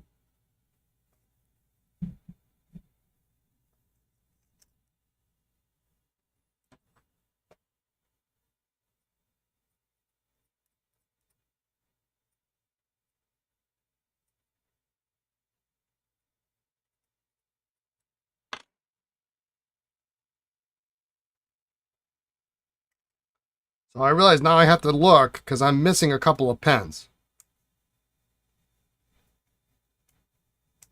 Well, the pattern on this thing is just awesome. Look at this. Yeah, I don't usually keep Esterbrook's for, the pattern they have. I just kind of, you look at, oh, you got a what we now call a pre-1940 dollar pen in gray and B. All I need to do is find a desk set with my name on it. Well, we can make that happen.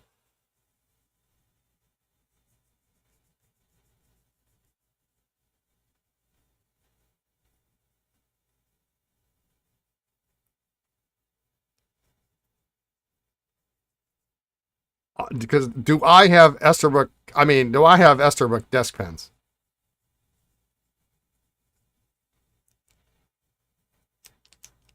Like lots.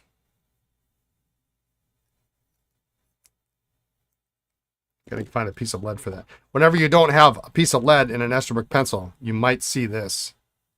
Because the clutch slides back into the nose cone. If it has a piece of lead, it's going to sit right there.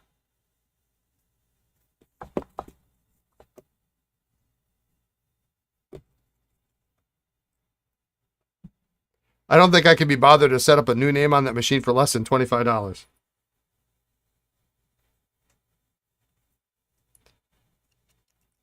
Yeah, we talked about, like, what is that doing in there? There's no way that fits. We talked about the possibility of, could he do that at a show and make money at it? It was like, I don't think so. Let me see. I got a 1.1. I just got to put a piece of lead in this.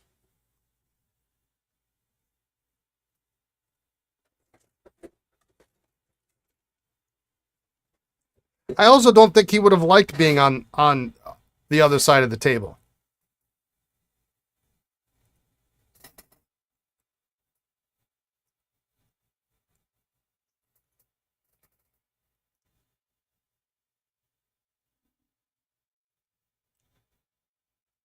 Yeah, so now I put a piece of lead in, you see this slides down because this doesn't slip in anymore.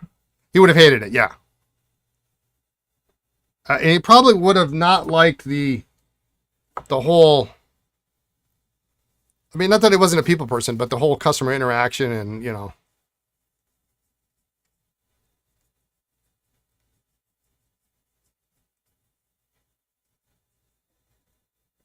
we talked about it briefly, and I think we all decided it was not there was no way you were gonna make your money on it. Yeah, that was it. He was too nervous to wreck somebody else's pen.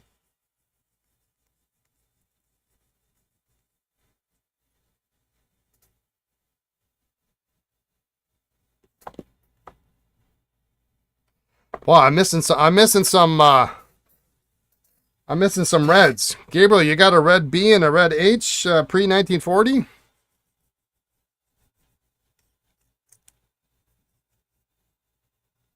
That's beautiful, though.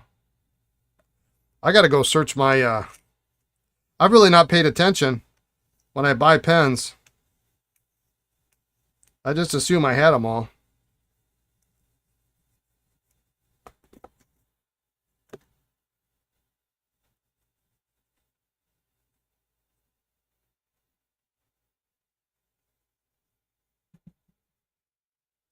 Can you use that machine to stamp postcards or notebook covers? I don't think you can.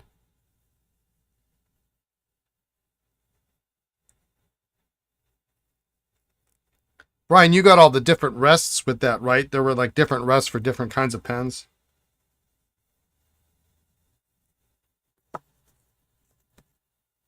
Oh, you can.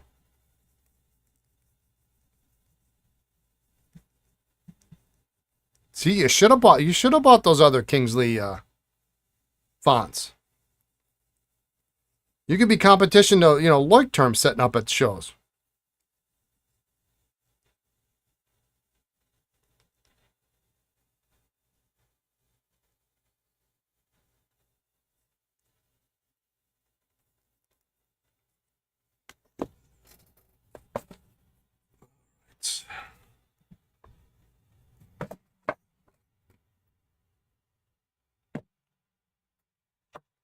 I'm not sure why I have 3 different pencils here, but they're probably all different if I know the way I roll.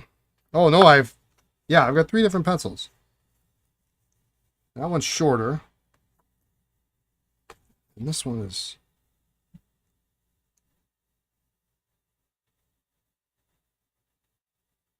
Oh, different cutout.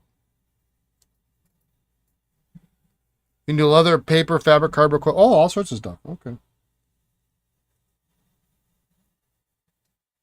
I didn't know that. I thought it was, that particular machine was... Oh, so this is interesting too. This nose cone is longer.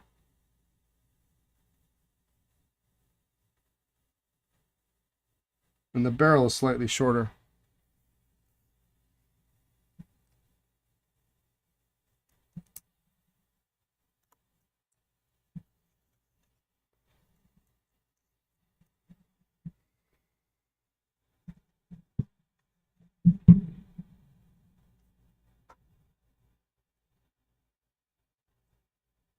Just something about these early pencils that are cool.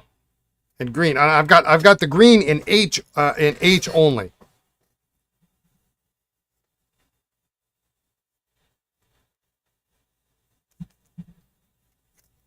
I guess if you're only going to have one with the 2048 Durachrome.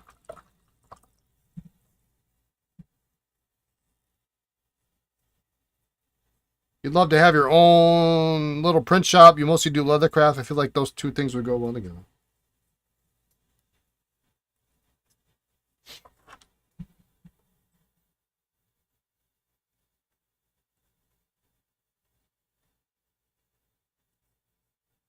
Well, see, that's different now. See, I thought it was pen specific, at least that particular machine.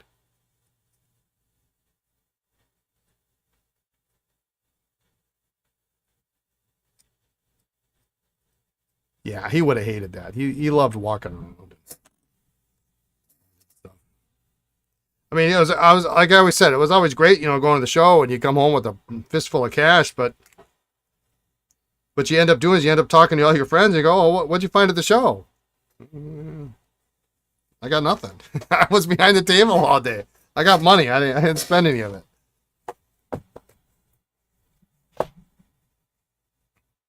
Meanwhile, all your friends are like, "Oh, well, I found this and this and this and this and this and this."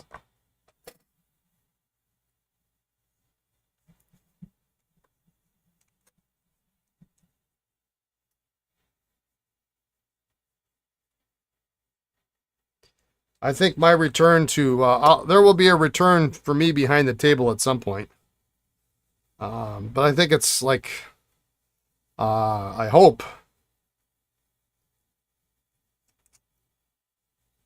25 years from now.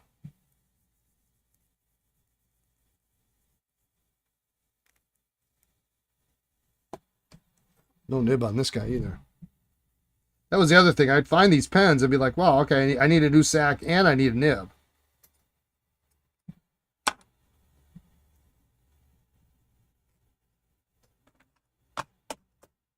You're fixing pens for a lady in Sydney, just charging for supplies. Sent back 9 pens, which arrived yesterday. Paid me and said delivery was arriving at 6:30 p.m. It was a Malaysian meal from a restaurant. Wow. That's fun.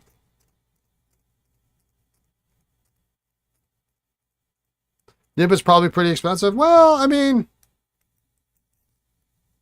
it's technically correct if it has a later nib, right? Because these were designed to be replaced, right? It's not like other brands where you might say, well, it's got a later vacuumatic nib in my dual fold, and that's, the only difference would be the feet.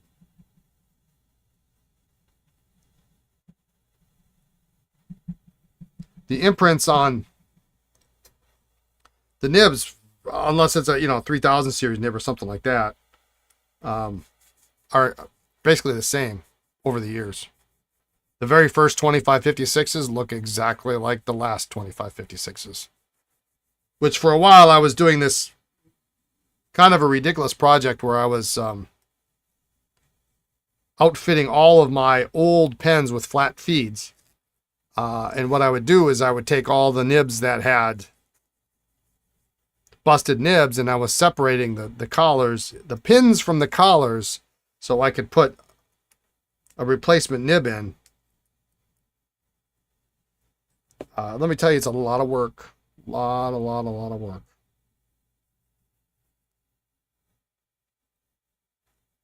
My dad helped me with that project, and after a while we said, you know what, this is not what I want to be spending my time on.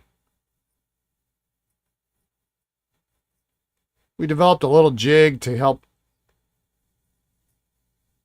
knock the pin out, but you know, the pin is usually rusted in there, so it doesn't come out easily. And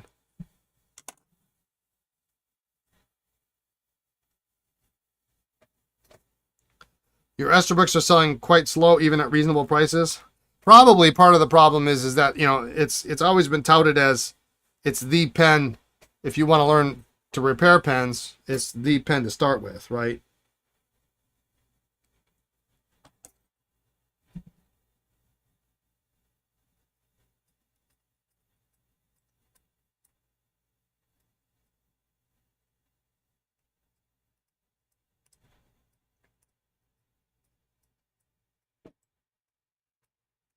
But you just hang in there.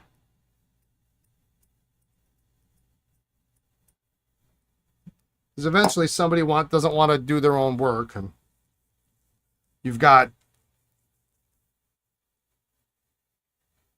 a really good look, and this is a nice nib. 2442 Falcon. You know, maybe you've got a real pretty pattern or something on the pen, and you know, you can't just get. I mean, if it's a black pen, it's a black pen. You know, but that gray dollar pen with the cool pattern on it. You know, there's not a lot like that.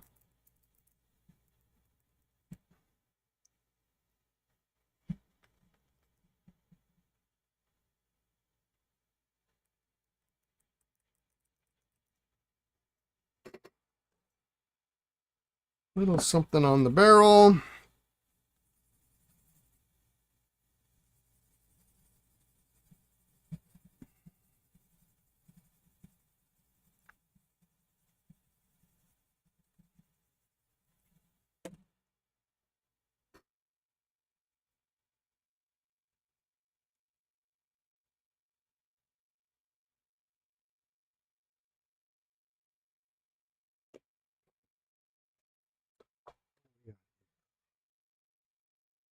This is probably,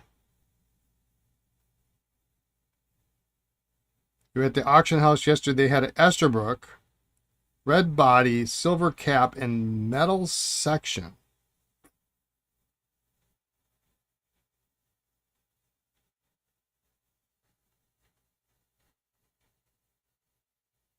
Metal section. What Esterbrook has a metal section?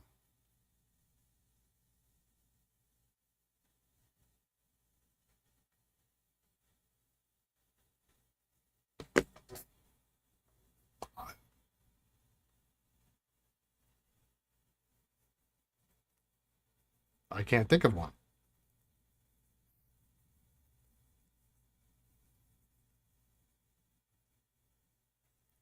National Discount Corp. I collect these too. Send me a picture. I won't bid on it, but just send me a picture of it. I love imprints on Esterbrook pencils.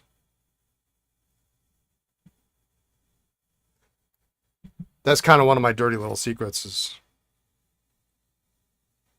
it just happens to be that that's a different size.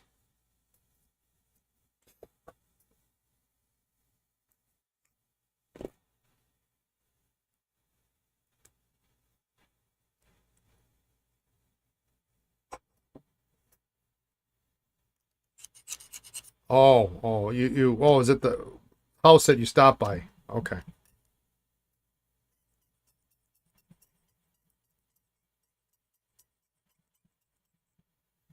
Metal section.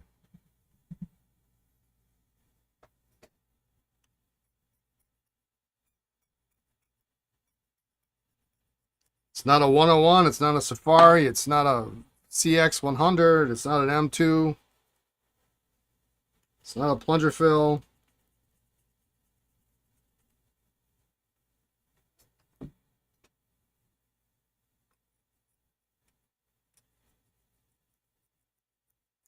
I only have one. No, that's not even true. I was going to say I only have one Esterbrook in the metal section. It's not an LK.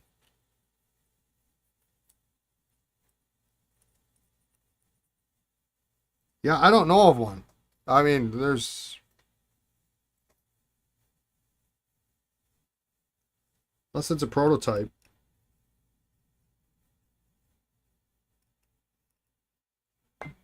You know, I have a prototype Safari in all metal, except the section is black. Metal cap, metal barrel.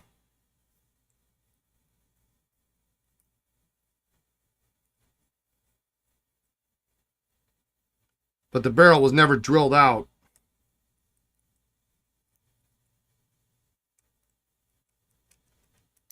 For a cartridge. I mean, it weighs a ton.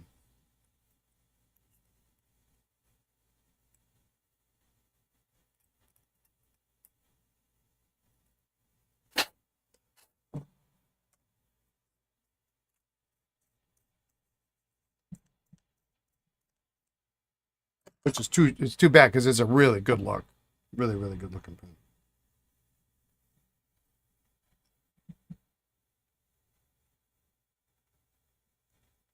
What's a clip look like? You know I'm not going to let this rest now. You don't have a picture, but I'm going to ask you 1,000 questions to try to figure out what the heck this is.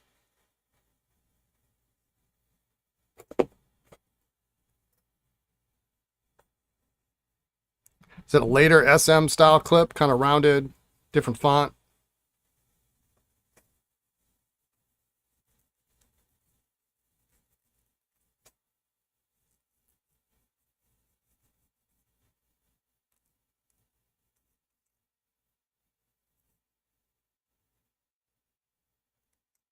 Ooh, now this is a nice nib. 2968 flat feed. This is a nice pen.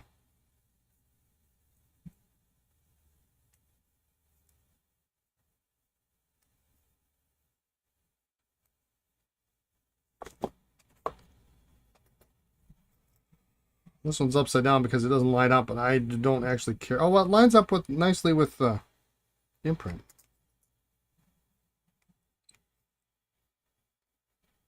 What's my favorite Parker style refill?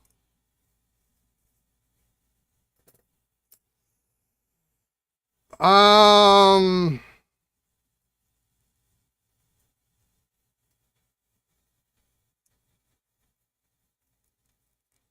admit I'm a little lazy on that.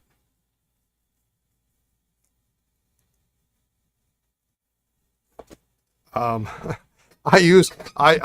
have a large stock of actual Parker branded refills. But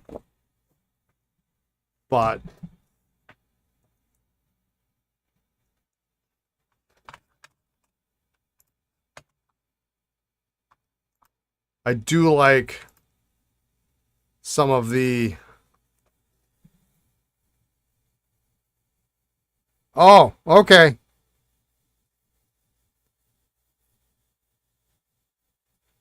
Yeah, so that...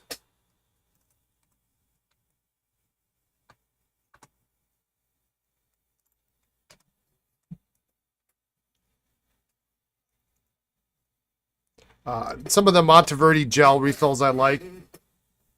I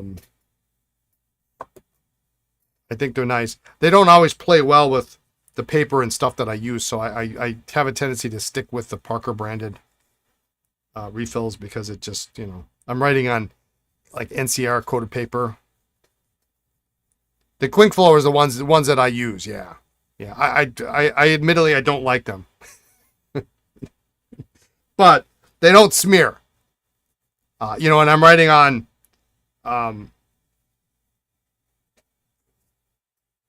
priority mail envelopes, and I'm writing on coated paper for my invoices. So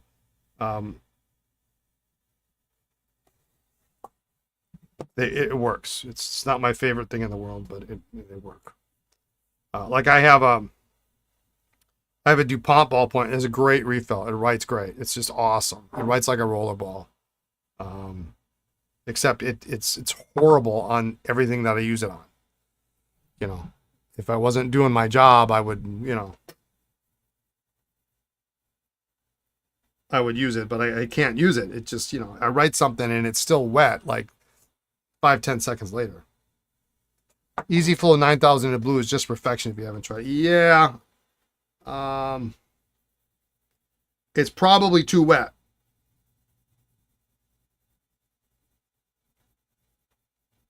Yeah, I've got some of those, I think. So Gary, the pen that you're looking at, so I have seen this before. Don't bid money, because I'll tell you what it is. I know exactly what's going on there. Don't bid money on that lot just for that pen. So what you're seeing is you're seeing an M2. M2 Aerometric. Because I fell for this once before. What happens on those is the caps split. They crack. And the threaded portion of the cap is an insert that slides in. They make the cap and then they make a metal insert with the threads in it, and they push that in the cap. And then that's what threads onto the barrel.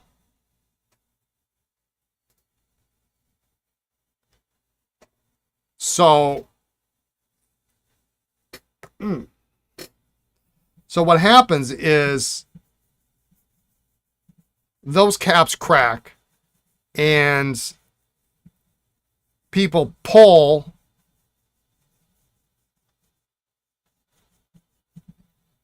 instead of twist, and they pull that insert out of the cap, and it's stuck on the barrel. And I can see the separation in that picture. Let me see if I have one. Hang on.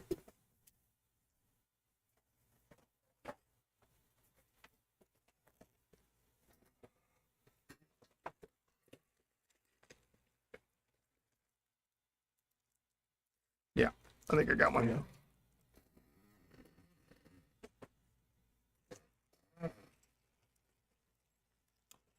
Yeah, if there's something else you want to know, like, great. So here's the pen. And this one is cracked right here. Let's see that. Let's see if it comes out.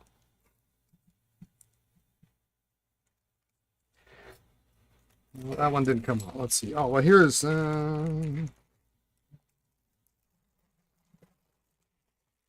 Apparently, I once wanted to sell this pen for $20.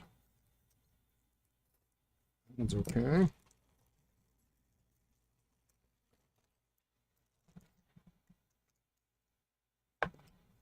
I should have one. Oh, this is a nice pen here. That's a nice cap. Holy cow. What is this doing in here?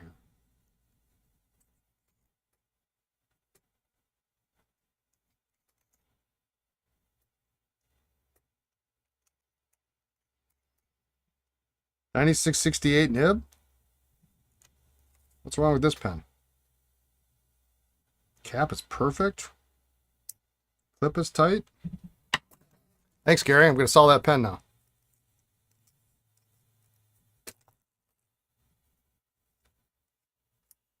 I just sold an M2 today too. I don't have one that comes apart. This one is cracked though. You'll see this is what happens. See it right there. There's a crack. Okay, and usually, and then you can see the difference in color. You can see the insert. And so that pulls out. And it goes down to, what, about here maybe? And so then that sits over this. And so that's what you're seeing.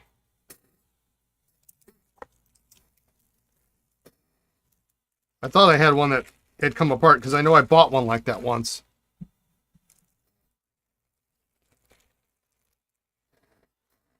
Your favorite Parker Uniball is the SXR 600 by Uniball.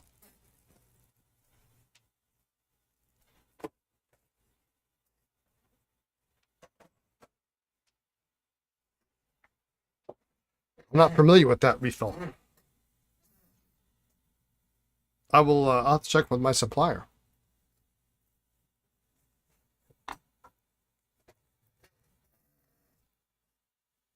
The Jetstream ink. Oh.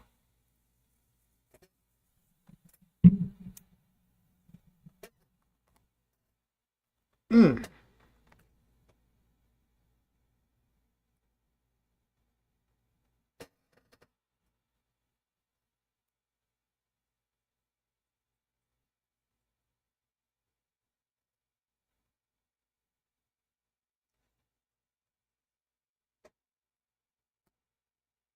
So that's what you're seeing. Fortunately, it's only black, and I think only 0.7. They might also have a 0.5, but only in black.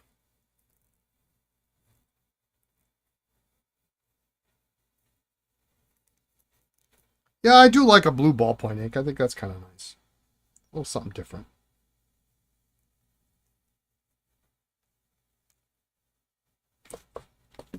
That took way longer than it needed to take. These actually are all pretty nice. I must have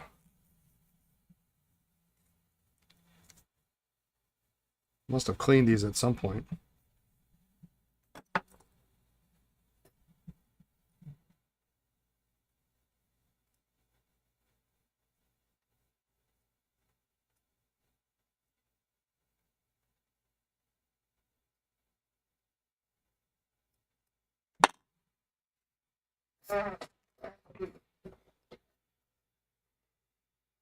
Well, at the rate we're taking photographs,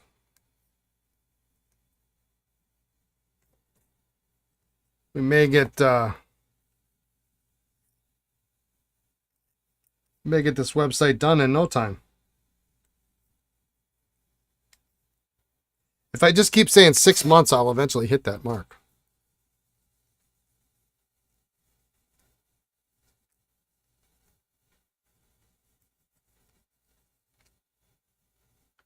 The desk sets are going to be a pain, though. This is a beautiful color. Look at this color.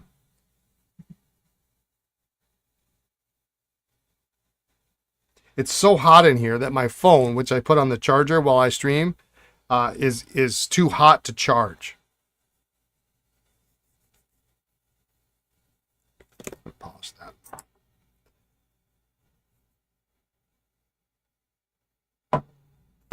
What a color.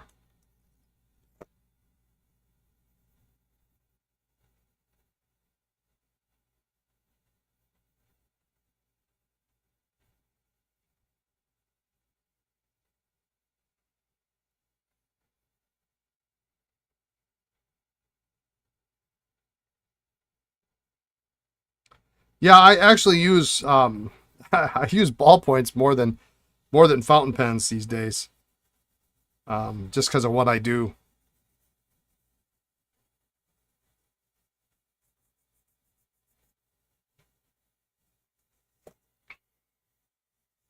And while I wish I had a larger diameter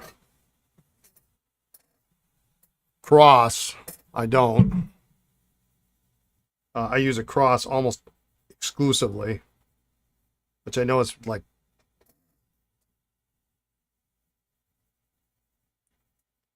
blasphemy.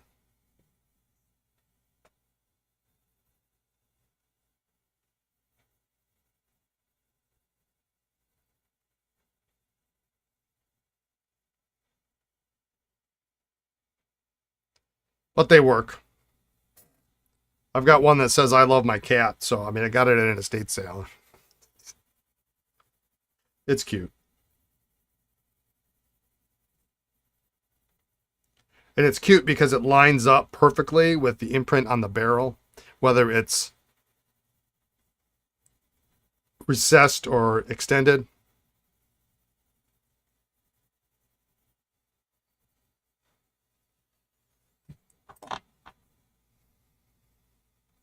You inherited across from your father? Yeah. Great. Me too. I got a couple of them. I've got some. I unfortunately lost a jotter that he gave me. And it's a very special jotter that it's going to be, I won't say impossible to find, but I'm sure it was made for his job.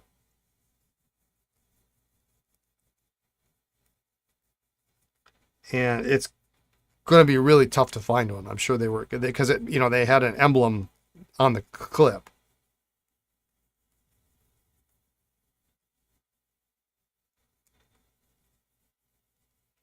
Well, so yeah, so any chance I might come? No, so it was it's stainless steel with a gold clip. But it has I still have the matching pencil. It has an emblem of a Saberliner airplane on the clip.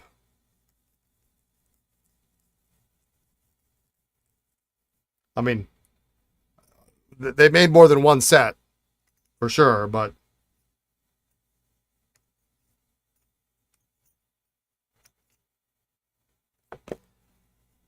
am I going to find it? It does have, of course, it's Parker, so it's got a date code on it. That's pretty. That's a really pretty. Look, that one's got something right on the. I like these little points of visual interest.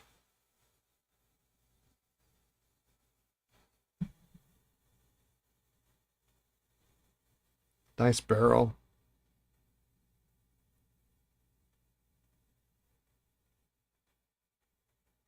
Cool pen. Yeah, so I don't remember how I lost it, but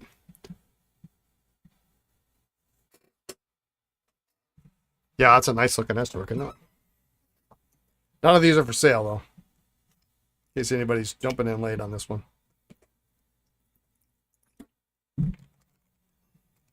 These will be photographed. I might get them done tomorrow. I might have them photographed tomorrow.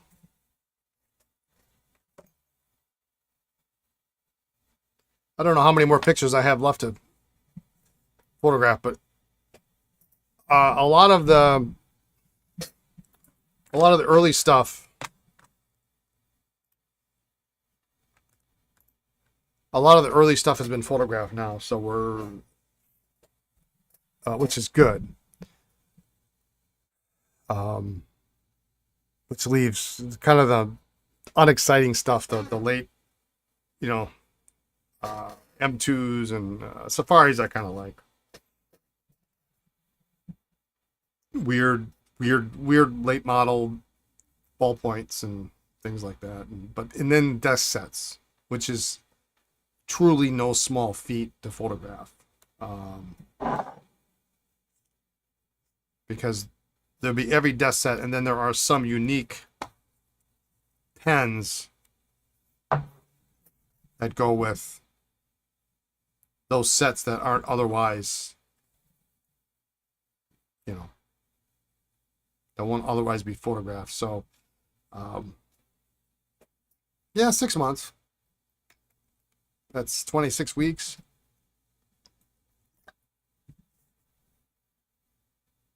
It's 2 desk sets a week.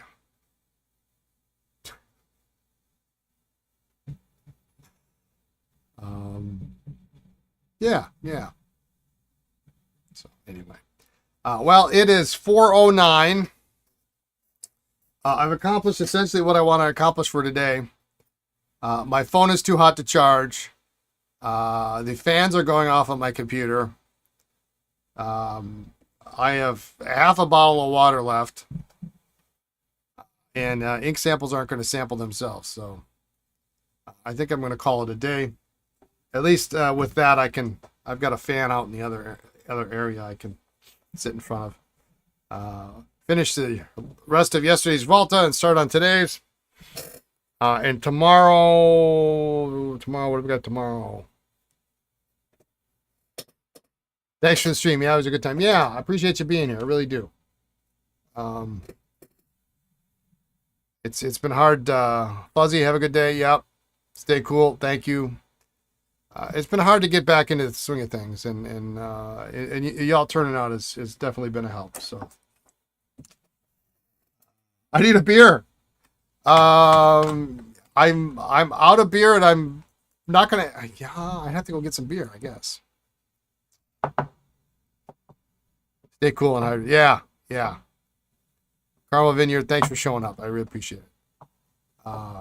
So anyway, we're gonna see if we break the all-time record in here. I think it's 82 degrees. It feels hotter than that right now, and the sun is beating down on this side. So I had this door open behind me all morning until the sun came up overhead, and then I was done. So anyway, thanks for tuning in, everybody. I really appreciate it. Have a good rest of your afternoon, evening, morning, wherever you are in the world. Be kind, be well, and we'll catch you for tomorrow. Tomorrow is Thursday is the new Friday, and we'll repair some pens tomorrow. How about that? All right, take care, everyone. Bye now.